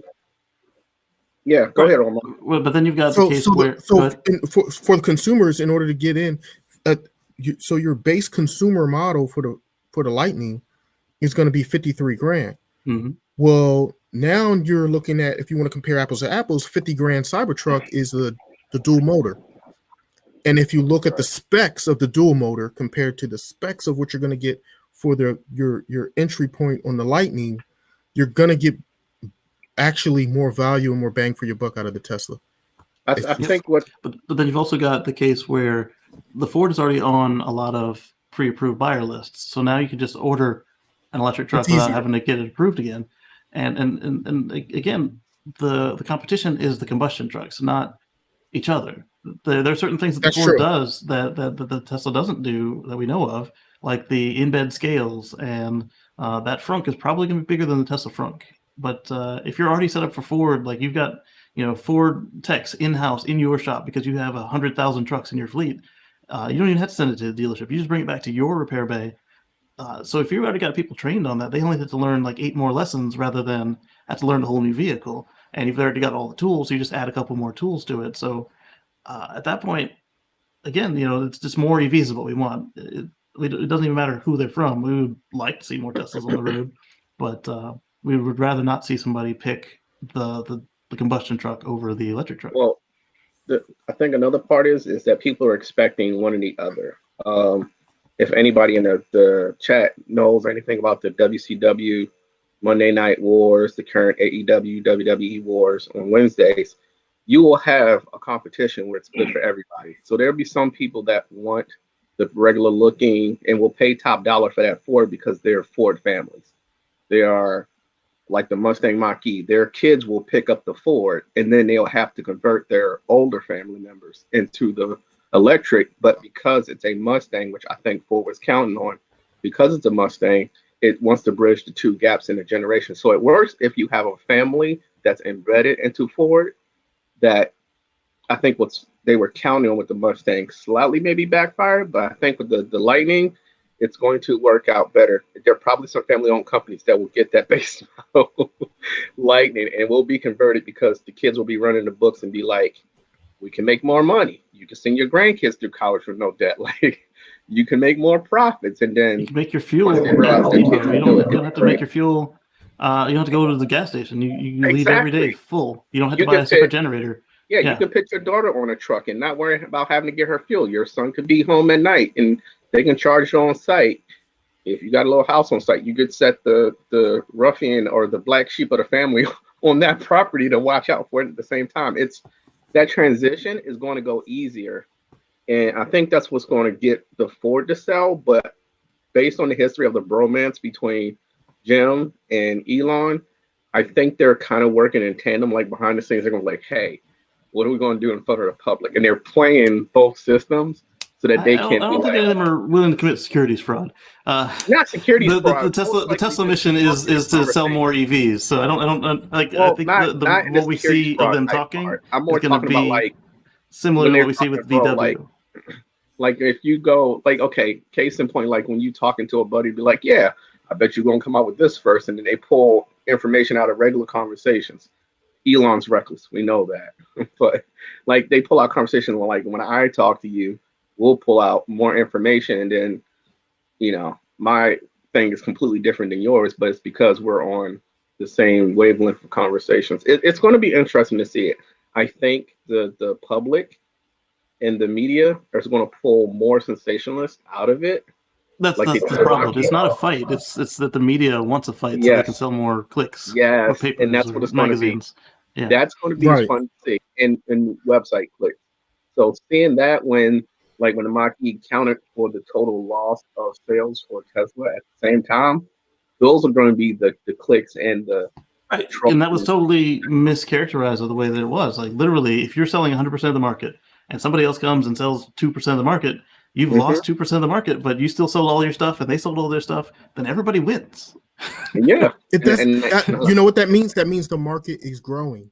Yeah. So exactly. so they're pitting it as if it's a finite small market in that this is it, and that the market can't grow any bigger for EVs, and that this is how much of market exists for EVs, and that's it, and that's all there is. So if somebody else comes in, then they're taking a chunk out of your share. When in reality, it just means that the market is just growing and getting bigger, and the pie itself is getting bigger.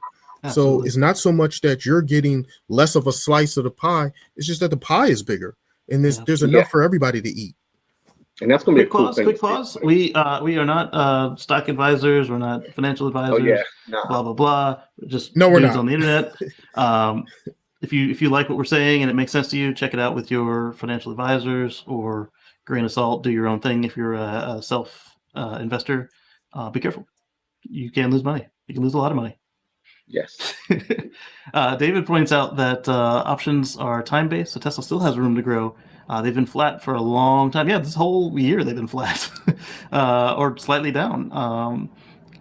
Stock Pro, but yeah, long-term they stand a large chance. I still think it's critical if people have watched it grow from, like, before the split, I think it was hitting $2,000. So if you had even maybe $100 worth of stock at IPO started at 25. Say if it started at 25, you got 4 shares.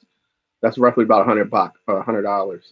And if it multiplied up, and then the stock split, and now you got 20. And yeah, right. It had $2,000, and now it's split, and it's still gaining profit off of that split. So imagine if it's $2,000 again off of that one split. Like, I hope they split again at a short quarterly sale. Yeah. It's a long-term sale that you can keep. So I definitely think that the Tesla, again, not no financial advisor, but looking at their history and the fact that a split can still gain money, and it's probably going to hit the pre-split amount too, that's impressive. That'd be cool if they split at $2,000 each time. So Chinmay points out that the numbers have already spoken for themselves. Tesla's proved the naysayers wrong multiple times. VW said they'd be a leader in electric cars by 2018. Yeah, about that. Yeah, how'd that work out for them? VW has made 134,000 by now, and Tesla is getting at 2 million. Exactly. And then he also says, although VW is now taking the electric vehicle thing seriously, they are. I don't think. I think previously they really, it was kind of a little tiny side project, whatever. But we'll throw that little Jetta out there, whatever. But now it looks like they're actually taking it much more seriously. Yeah. So now they see the sales moving forward. I mean, now that they understand, they see the writing on the wall, and that it's either do this or fail and go away. Yeah, they're doing it. Yeah, they bring up a point about the way the styling is done on this pod as well. Let's look at the bottom of my screen. I don't have it on the main screen. The body lines on the pod and panels look beautiful. Not sure which environments they would be used in, but at high speeds, I don't think it would be Autobahn friendly. Still in cities would be nice. Exactly. I think that the high speed point-to-point models, assuming they're not going into a tunnel or partially vacuum like a Hyperloop. Excuse me. Sorry. I think they'll have a different model for the high speed long distance than they will for the local routes, and I am glad that they put a designer on it, because this thing could have looked ugly, and it doesn't look bad. It's not for me, but it could have been ugly. I think a key one on this one is going to be in tandem with Elon's full self-driving capabilities that he wants to push forward.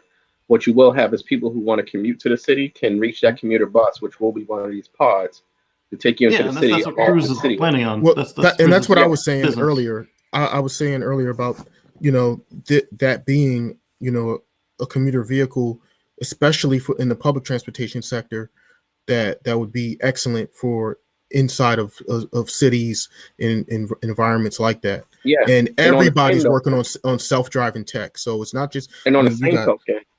You got Tesla, Google, you got Waymo, Uber, Alphabet. Waymo. Everybody's working on self-driving. So yeah. And on top of that, if you wanted to commute yourself to work, then your autopilot will link up with the other systems so that you're not getting in the way of these commuters, the long drive commuters and the short-term commuter electrics that'll be out. That's going to be a cool merge of the two to see. I think there'll be less people manually driving as soon as these things prove themselves, especially once they get authorization around level 4. I mean, because who wants to drive in traffic? There are a few people out there that are atypical that enjoy driving in bumper to bumper traffic, but I think that people will realize that, if the car does itself, that we get there faster, there's less traffic jams because the car isn't going to stop and look at a crash.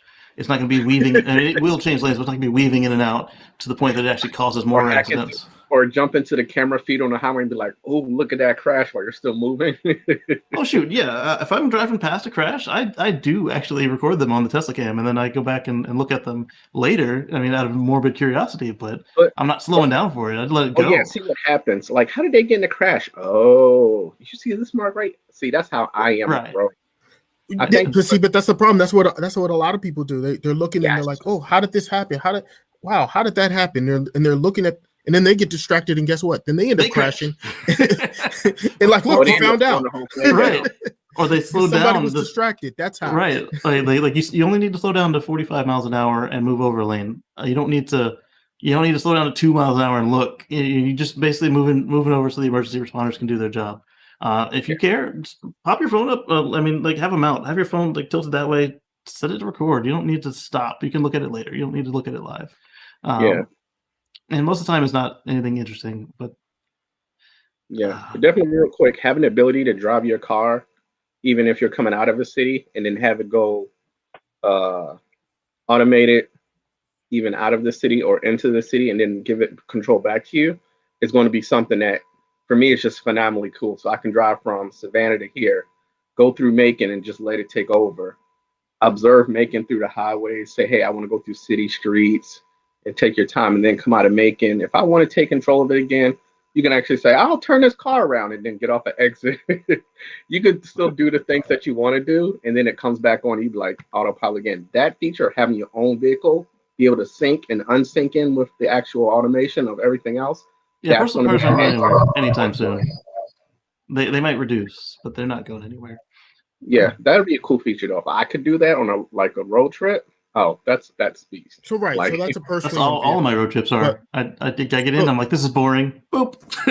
Yeah, right. So that's a personal. That's a personally owned vehicle with like an autopilot, right? Yeah. But what we're talking about with the bread box looking vehicles, right? No. It's like that's like mass transit. So I'm saying is the ability to meld into the two together and just be like, oh, I like this, and then if you want to have the AI talking to each other would be great. Yes. And then each car knows what the other one's doing, and it can anticipate better, and then it helps with the flow of traffic better. And that's the other thing too is if you have like these mass transit vehicles that can transport like 10, 15 people at a time or whatnot. Now, guess what? That means there's less vehicles needed to be on the road at a time because you don't have as many single riders riding in a single vehicle, or one or two people in a vehicle, and that reduces the traffic, which reduces congestion, and then everybody gets to where they're going faster. Yep. Oh yeah. So Anders says the Tesla stock will go high. DJ Clay says Happy Father's Day, fellas. Absolutely. Happy Father's Day to you, DJ Clay. And Happy Father's back to you. David says that he agrees that VW probably one of the survivors, but their ICE and capital investment will be lost. I agree. So many of these companies have already stated they're done investing in fossils, and it scares people. They're like, hey, we're not doing it. And then you see all the gearheads freak out. But I mean, it doesn't mean they're not going to make any more fossils, unfortunately, but it does mean that they're not going to waste any more money making them any better, which is cool. And some folks are like, oh, well, you should make them better. I mean, yeah, you should make them better. Well, here's the thing. At some point, they'll stop making them. Exactly. And it's just going to be, they're not going to be 100% gone because you'll still have your classic vehicles that are still going to be. That's my point. Those vehicles are still going to be around. But at some point, it's like, why invest more money into something that's not the future? Like they're going to put their investments in what's what's relevant. The whole market isn't gearheads, thankfully. Chinmay says definitely glad VW and its daughter companies are taking electric cars seriously now. Still see more Teslas around here, being the rarity that they are, than VW electrics though. I wonder how long that changes living in Germany. Exactly, and I think especially with these countries that are forcing EV deadlines, like no more fossils by 2035, 2040, 2050. These things are about to take off. We're at the very bottom of an S curve. They're we feel like they're going like this, but they're really just like doing like this, and then they're going to go like that. They're going to go off the chain. And do you think it's reasonable for autopilot to go up 100,000 in price? Elon says it like it's going to. I really hope it doesn't, because I don't like the idea of subscription on it, but I like that there's an option for subscription. I remember Elon tweeting at some point, hoping self-driving will slowly become an accessible, good feature for the masses. Yeah, because remember his whole thing is he wants these same things. He doesn't want ugly pods, but he wants it to work the same way. And Robert Williams says, haulage company new boss is diesel instead of hydrogen. Yeah, diesel is actually better than hydrogen for the environment, unfortunately. Which is crazy to even. Yeah. Unless they're getting their hydrogen from water, which even then it's still not the best way to do it. That the way that most of us get our diesel today is by cracking hydrocarbons. So you would actually be better to burn the hydrocarbons than to crack them, and then it's yeah. If you're getting your hydrogen from natural gas and you're fracking and everything to get the gas and then the methane, and then you're breaking that down in order to make hydrogen, it's just that whole process is so inefficient. Yeah. So Robert Williams wants to talk about the Toyota hydrogen car, but I actually brought up another article instead. So we shared a brainwave on that one. Honda has discontinued the hydrogen fuel cell Clarity FCV due to low sales. Yeah. So I had a chance to drive the Honda Clarity FCX. Did you have range anxiety? Because I would have. No, because it was we were right around the corner from the only hydrogen station south of DC at the time. So it wasn't like a long range, a long time. No. It wasn't like an extended test drive where you had it for a few days. It was just no. Yeah, it was just right around the block. It was right around the block. We had half a tank. I had half a lithium charge battery, and it was a fun little car. Let me see if I can't pull up my video again. I tried it last time. I brought the subject up, and it. So overall, as a car, what did you think of that car? Just as a car, so not even considering the fuel source. It was 2008, so that was a really, really cool car at the time, and it was fast. It was quiet when the fuel cell stack wasn't just sucking in oxygen and cooling. I liked it. I liked it a lot. Here we go. Let's see if I can't view this on YouTube here. Is it going to load today? I think it might. So let's see. Yep, it is loaded. Oh, real quick, Omar, that's Muhammad Ali in the background. That's pretty dope. Oh yeah, thank you. I'm in a remote location today. That's fun. I seen the Muhammad Ali. I was like, that's dope, man. I like that one. Yeah, I can't even take too much credit for it, other than I picked this angle just because Muhammad was there. So there you go. So I took this with a potato camera because it was 2009. 2008, right. It's a 2008 model. Oh, no, so 2009. Oh, wow. So 2009 FCX Clarity. I'm sorry. And it was a nice car. You could only get it in red. And it was lease only. And of course. Yeah, I liked it. I liked it a lot. Sorry about the shaky cam. We didn't have stabilized cameras back then. Let me hide this. I got the audio turned on. Handles? No, they aren't flush. They're scoop. You scoop in. Okay. Tim, do you get to go to lunch? No, you don't get to go to lunch. So this is my Honda rep. She's driving first, and then I drive later. Now, see, Rachel. Patrick's sitting next to me. All right, Leilani, I knew that was coming. Hit it really hard here and watch it squeal. It squeals the tires. Wow. Hill wheels. What is that? Nice. That's hypermiling. Yeah, front the back. They're making fun of me hypermiling. I drive fast, but I like to save fuel. I'm just giving you a hard time. I think that's great. This ain't no Tesla, B. Tesla didn't exist back then. I mean, you had the Roadster. That was it. Reference in the Jamie Foxx. Clamp it. Right, and the Tesla Roadster wasn't. Tank was 62. It was quite expensive, even more than this. I think 8 miles per gallon for the whole. The Roadster was. Really? It was just a sports car, it's a fun car, but it wasn't Family car, yeah. a family car. Wow. This car gives off water, drinkable water right here. Yeah, I recommend still not drinking the water that comes out of the back of a Clarity or Toyota Mirai, just because they're open Well, to hot the water. tailpipe is open. Wow. You like my slogan they trademarked for Honda? You heard the old "Eat My Dirt" off-roader? It seems Yeah. so dated now that you see the Tesla and all. Instead of It's called "Drink My Exhaust." They like that. so, Yeah, were there they ever expensive any Yeah. Like Kiss My Grit. Yeah. Yeah. Kiss my grit. Where are you from, Tim? I want to. Torrance. I'm wondering if there were ever any, if they ever had any So on these tires, the Michigan. discussions or were you born if and raised the there? engineers have ever looked at trying to collect the water that came out to reuse the water. The Toyota Mirai and lets you hold it, like if you're going to park your garage driver, hold it and then purge it later. But I don't think anybody actually collects it. Which is interesting. I'm thinking, You're right. That might be like, useful for something. Like you park next to your plants and you hit the button and purge the water. These That would be Michelins, cool. are they custom or are they? Yeah, just reuse it for something, anything. I don't know. Just Yeah. maybe you're not drinking it, but maybe you're basically using it like as a I don't know, gray water system or something. Yeah. Water some plants or something. Right. All right. So I don't think that they recorded me driving it. It was a nice car. It's pretty high tech. Like instead of the DVD based nav that all the other Hondas had at the time, it had a hard drive, the actual spinning hard drive. Oh, Jesus. And the shifter was very much like what we see with the Prius and the current Teslas. You know what? We're laughing, but that was 11 years ago. So it was 11 years ago. If you think about it, that's pretty high tech for at the time. It was. It totally was. Yeah, the CD-ROM. That's. I still remember the Walkmans and then the big CD that you couldn't shake because you would skip your thing still. Oh, the disc man without the shake protection.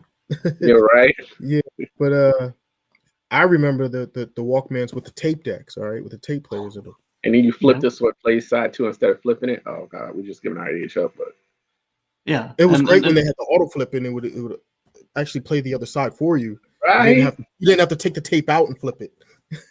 Oh man! So David brings up a great point. The laws of physics and thermodynamics and conservation of energy, and there's no way that hydrogen is going to work in its current form. I'm not saying that hydrogen will never work, but for passenger cars and over-the-road trucking, hydrogen won't work anywhere, anytime soon today with what we got. So, well, that's the reason why Elon years ago called them fuel cells and said that it's going to become obvious. He thought it was going to become obvious a lot sooner than it did, but it's kind of obvious at this point. Absolutely. So for another topic, we've got the Rivian R1T and R1S are in New Zealand right now for testing. I don't know what testing you have to do when the car is due next month, but they're going to be doing some testing. The last minute tweaks. I hope so. Maybe it's just some testing specific to for them to be able to sell them in New Zealand. So maybe there was some but it seems a little odd to it could have been some country specific testing that they had to do. Well, they got a lot larger markets to worry about now. But maybe they're looking worldwide and they're looking at different things, and maybe I don't know. Another smaller country, so they might want to. Another point to consider is that it's wintertime. Right. So it could, but if you're doing winter testing now, when you're supposed to be releasing the vehicle, I hope it's not so they can make a whole bunch of tweaks when they're supposed to be, We're completely reprogramming the winter programming. I think some of the Rivian is one of the.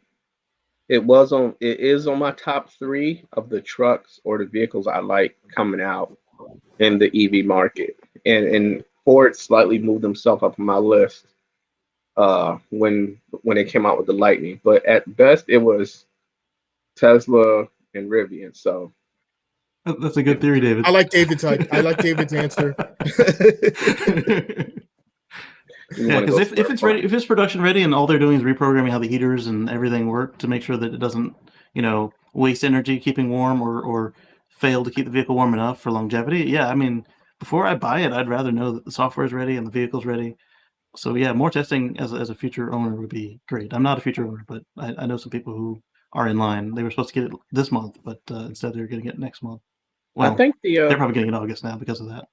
I think the niche, just because of this, that they're going for the adventure mode, being able to haul off on the beach. Yeah. I think that's the camper modes is wonderful. That little kitchen side off area is just the most amazing thing featured. I didn't realize that I wanted it. The I don't know built-in that you need to winch send the whole system. car to test that though. The built-in winch you system. can Yeah, I put a get tent that. and you can put a camper out there without. Yeah, truck. those are the features I that. think Clayton's making a very good point there. Yeah. You're right. The first batch of Yes. customers are still Yes. testers. They're they're not alpha testers, but they're basically beta testers because it's a startup company. So any startup company, if you're the first set of owners to own a vehicle, you are a tester. You're doing real world testing for them, and they expect to have certain bugs or whatever that you're going to have to get serviced, and expect the company to learn and improve from that. And you should expect that the future models coming out in subsequent years after that, they're going to have issues solved in leaps and bounds of improvements that you're going to be sitting there looking at your vehicle going, man, should I It's have the waited? number one. So that At least I was first, but should I have waited? Yeah. Tim is asking if that was a production vehicle. If it's referring to this, I think he's referring to the Rivian, the Clarity that you. Oh, the one I was in, it was a production vehicle. Yeah, I was in a production Clarity. The Breadbox and this are pre-production. As far as the Rivian, I think that might be really close, like a production intent. Like, hey, we're almost there. It's like a beta vehicle, but it. The Clarity I was in was completely production. I could have leased it right there on the spot if I wanted to, but the station that we were around the corner from closed, as did the one in DC, and as I mentioned before, one of the ones in California blew up. So it's really hard to get people to invest in hydrogen stations right now. And then can't remember how long I've been hearing news cycles about Rivian. Exactly. Eddie too. I've been hearing news about the cycles about Rivian. I'm not sure, but I'm kind of skeptical they'll ever successful mass production. They've got a lot of money, and they've got everything they need to do this. And at 1 month away, they've already pushed it back 1 month. I hope they don't push it back again, but I have a feeling they'll do it. I just don't know if they will survive it, because we have seen so many companies go into mass production, serial production, and then go out of business. The other thing to look at here is if Rivian decided to scrap their commercial cars, they've still got 100,000 Amazon vans to make, and then they can still sell that to other fleets. So they're not out of the woods yet. So they've got quite a few prototypes running around the world, and they're a really old company. They're almost as old as Tesla. As far as they've been around since before the Model S, and they're finally getting to market. So it's kind of like how Blue Origin is older than SpaceX, but yet they haven't been to orbit yet. It's like everything touches. Elon pushes ahead of everybody else. Yeah, absolutely. Let's see. I still want that winch system. That built-in winch is awesome. Yeah. I think we'll see the winch on the Cybertruck and on the Ford as well. Hopefully, as factory options. Great. Yeah, all of them be great. Yeah, especially if you can hide it and just pops out like Knight Rider style. Right. Cool. And then Inside EVs is asking, is Tesla planning a track pack for the Model S Plaid? Track pack. Somebody found some zero. Yeah, somebody found some 0G wheels in the parts catalog, and they'll probably have different tires. And then we saw that kinetic wing on the back of one of the test Plaids that we saw on the track. And we haven't seen that on a production Plaid yet, so maybe. That's going to be for the Plaid Plus when they uncancel it next year. Marcus and I were talking about that the other day, actually. Uncancel it. They had to cancel it for now, but they're going to bring it back. It's so probably they stop asking about it. Yeah, Marcus and I were thinking they're going to call it something else, but they're going to bring it back. It's going to have that track package. It's going to be the Model S Plaid with the SpaceX package. Yeah. Well, the current Plaid can't hit its own top speed. Right now it needs new software and new tires. So it's currently topped out at 163 miles an hour, just like the Raven Performance and my performance bus. So after the software update and the new tires, you'll be able to go 200 miles an hour, obviously on a track or the Autobahn. I think nowhere else legal to do that. Salt flats. That's definitely going to be interesting for that one. Yeah, you do that on the salt flats in the desert. Yeah. So what do you think about this, Marcus? You got one on order. I gotta watch what I say because I was giving a little information that I kind of hold water. I just put it like that. I'm really satisfied, but that is true about the wheels. To be able to get a software update, potential coming, to get it to be an 8-second car actually.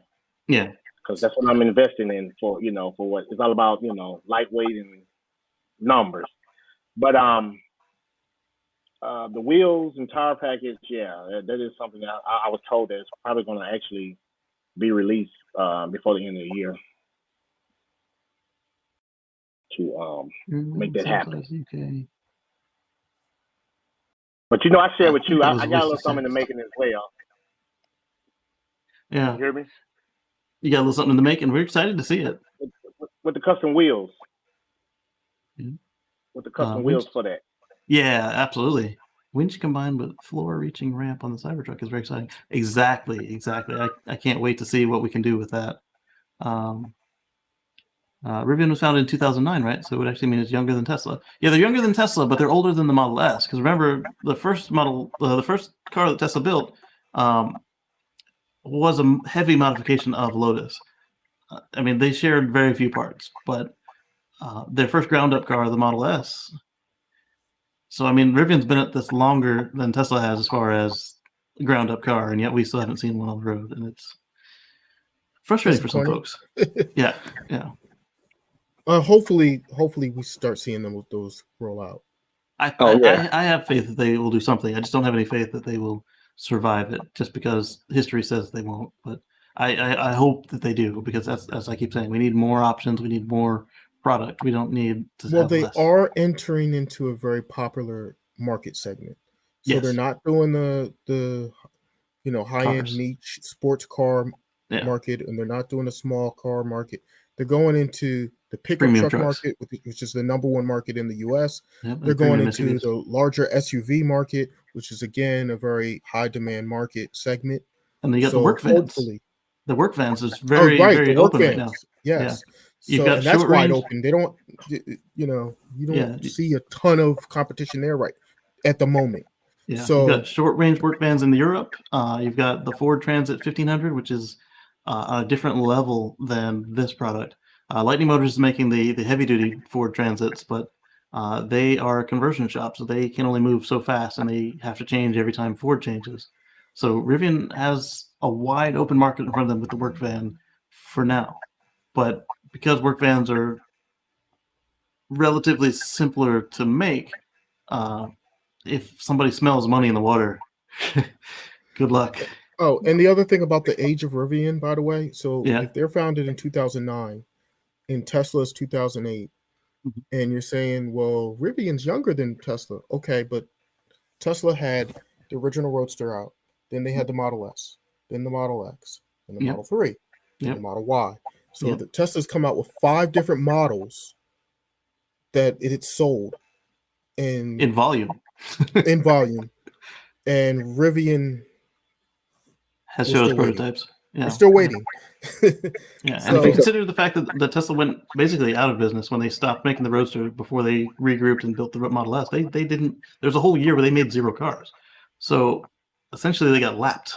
The only advantage Tesla had is they knew how to make the batteries, and they had supplier relationships at that point. But they were coming from it with a clean sheet design, which they had never done before. So they've been lapped. So speaking of the Musk companies and how they are able to out accelerate their yes, David, the EV truck market is the new Wild West. EVs and work vans and work trucks. So speaking of Wild West Musk companies, let's go back to SpaceX for a minute and talk about the last SpaceX the last SpaceX resupply mission, commercial resupply mission. It put up in the trunk there were a couple of solar panels for the International Space Station. Yes. So there were some issues getting it deployed. Not that the panels had any problems, but one of the spacesuits didn't boot up, and so the astronaut was out in space, and all of his screens were offline. Yeah. So they lost about 45 minutes for him to come back into the airlock and do what they call a warm reboot of the spacesuit. So we're still waiting for those to get deployed. Currently, the space station has about 110 kilowatts of production, and it should have about 220 or so. 215 kilowatts once these new arrays are attached and deployed. It's a lot of power. Wow. Yeah, that's a lot of power. That's a lot of power. Yeah. And somebody else pointed out the spacesuits are 40 years old. So. Well, right, but I'm wondering, are the solar panels connected to the space station more efficient than they would be here on Earth? Since yes. They don't There's have no the atmosphere to them. contend with. Yeah. There's nothing blocking it. It's getting that direct UV from the sun. Yeah. Plus, if they have more power, they can go with smaller batteries, assuming that they don't use all of that when they're in the shadow. Or they can put more stuff on board instead. Yeah. Interesting. So they have all that power, but then you consider it's 90-minute orbit. They're not always in the prime spot, so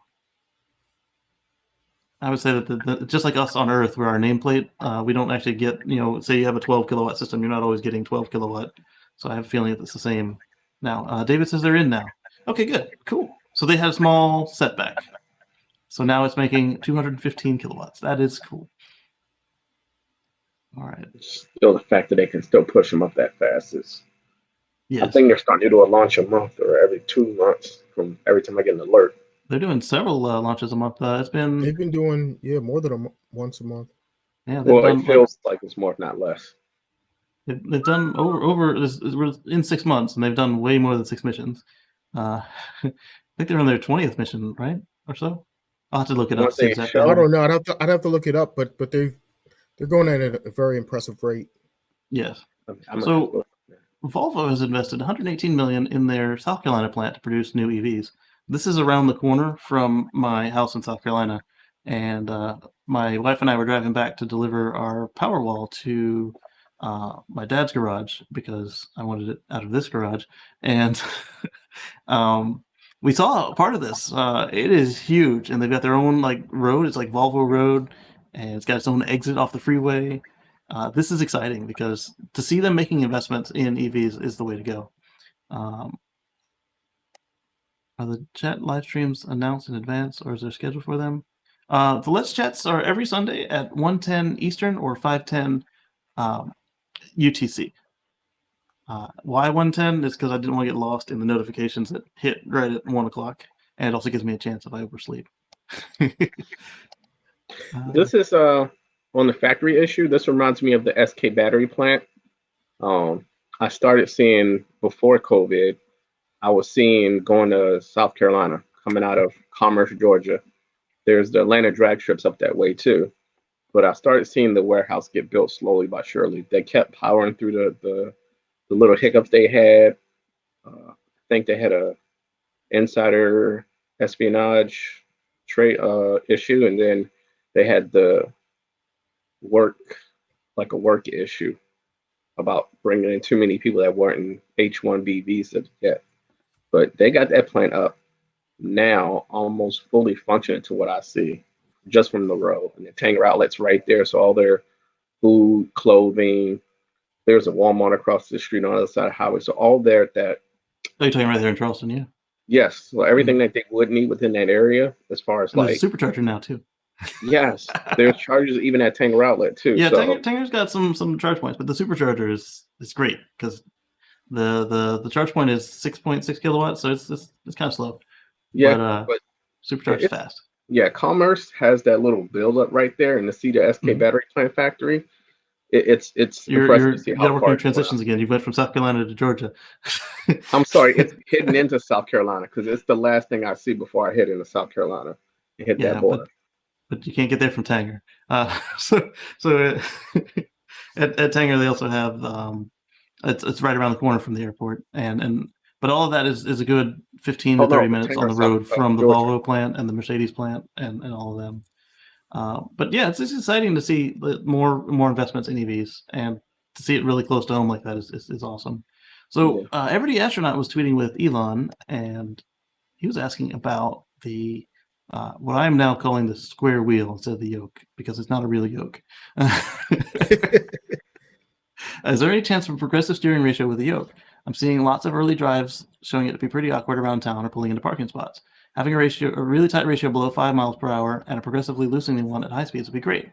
And on that, I'm going to note that a couple of the folks, like the other Omar that actually has the car, are reporting that you get used to it. Elon's also saying he's been driving the yoke for a while and it's great. So he's used to it as well. Progressive steering would require a complex gearing or drive-by-wire without a direct mechanical link. We'll aim for that in a few years. A couple folks were saying that some Mercedes and some Infinities actually do have a variable ratio that varies with speed, and not just the old school variable ratio where it has more gears on center and less out to the side. Because I think most cars actually have that, but ones that actually vary intentionally rather than just by design. Real quick, that Mark Benton tweet, I think it'd be really cool if when you grab the handles and you push a select button, it telescopes out and locks into place, so you have the full circular section. So when you do those backing ups, off-roading and towing, you have that full circular. And then when you just don't use it, it just clicks back into the actual yoke steering wheel. It'd be so cool to actually have that as a random feature. You just click and it goes, it locks into place, and then you can, do all this without, going in. And then when you go back to no towing mode or no off-roading or no trailer, it just locks back into your yoke. That would be even more complicated than what Elon's talking about. I'm sorry, I've seen the tweet below it. Mark Ben's tweet. Yeah. But I mean, if you do that, you'd have to make it telescope out, and it'd have to be partially round. So it'd be like the old square wheels where they're like an oval, and because if you make them fold back, then it's too much to grab onto. Yeah. Or if and there's a chance you could pinch somebody's hands when it comes out. So making it telescope would be interesting. Drive-by-wire would be purest be damned. Drive-by-wire would be an interesting way to handle it. I mean, that's what Canoe is doing. They're doing drive-by-wires. You can put the car. You can be anywhere in the car and drive. In fact, they showed that several times on their sled. They just move the driver around during each run just to show, hey, you can drive from the back. You can drive from the back right. You can drive from the front. You can drive from the center. And, yeah. The center, like the semi-center? Worse, the complete center of the vehicle. Oh, wow. Okay, dead center, like all four corners. Okay. Yeah. So, Marcus, what do you think about this on the yoke? I think it makes sense. It's going to make sense. Like I said, I felt it before, but then you really got a chance to just drive it a couple months ago when the guys here had the thing. But I see where they're going with it, man. But you got a lot of people that's talking bad about it. But it just, you got to give it a try. It's really not that bad. I see where you're going with it. I think you would get used to it. Just like a lot of people were saying they didn't like the Model 3 having the screen, in the higher up into the right, and not have a screen behind the steering wheel directly in front of you. Yeah, we had the same argument when the Prius Gen 2 came out too. I think with anything else, you just get used to it. I think it's amazing how fast you would get used to something and how fast you can develop muscle memory with something from using it. And I think you would just get used to it relatively quickly. So and that's what I'm seeing from the other Omar. Is like when you watched him, he accidentally hit the blinkers as he's turning, and now he's got he doesn't even think about it. It's just like he whips the car around, do a U-turn or a K-turn. Yeah. Like I kept I had a Model Y Performance that I was able to keep overnight, just to test drive overnight. And I know, because I'm using my Model S with that screen right there, the other screen in front of me. So that was a big difference. It's like a straight. If you're familiar, if you know what I'm talking about, Omar, when you had a Model Y before, you kept right. If you remember, you used to your screen in front of you at nighttime lighting up versus that car is completely dark right there. It took a while to get used to it. Yeah. It was just, because we used to it right then. It's like, wow, but like a couple hours later, honestly, I got used to it. I got on the toll just to test it out, and it just after a day you're used to it.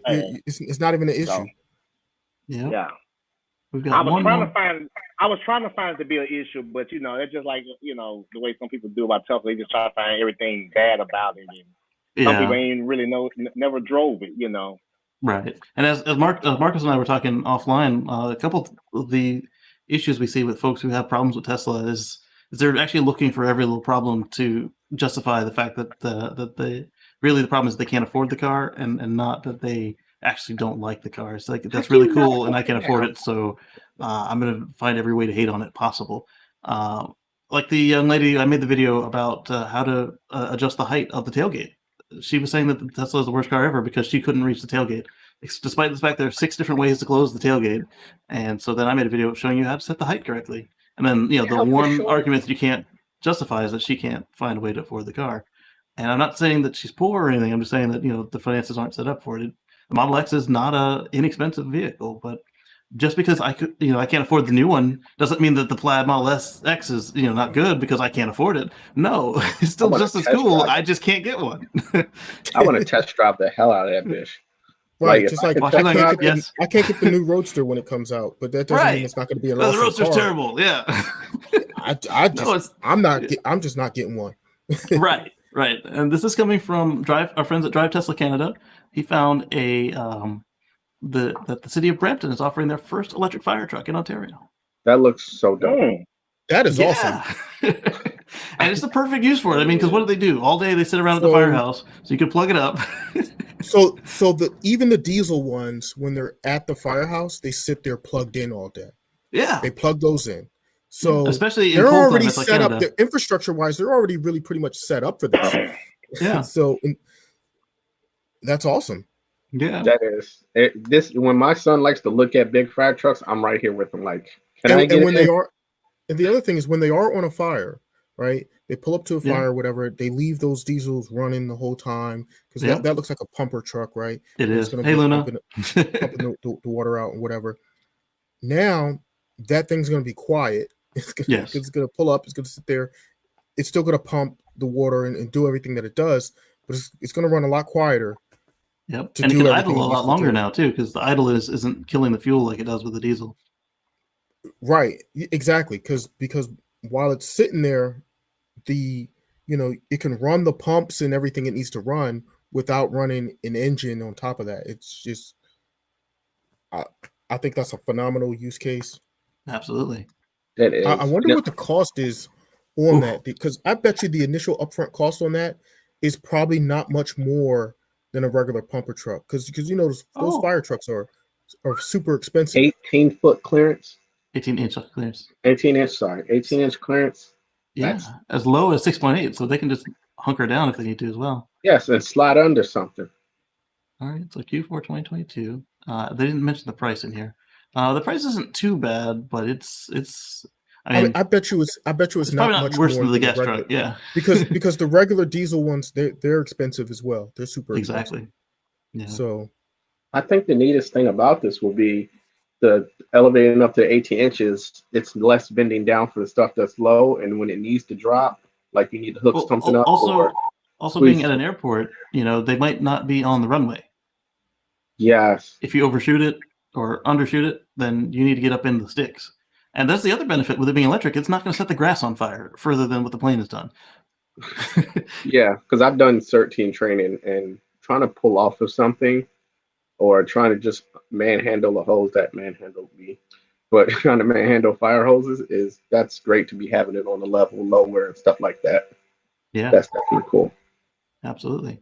So we're a bit over our time this week, and I want to thank everybody for coming out and visiting with us and chatting with us. And we're going to play a quick video, and we'll catch you on the flip side, and we'll catch the rest of the panelists on the other side real quick. So let's do. Hey, happy Father's Day! Happy Father's Day, and happy belated Juneteenth. Catch y'all on the flip side.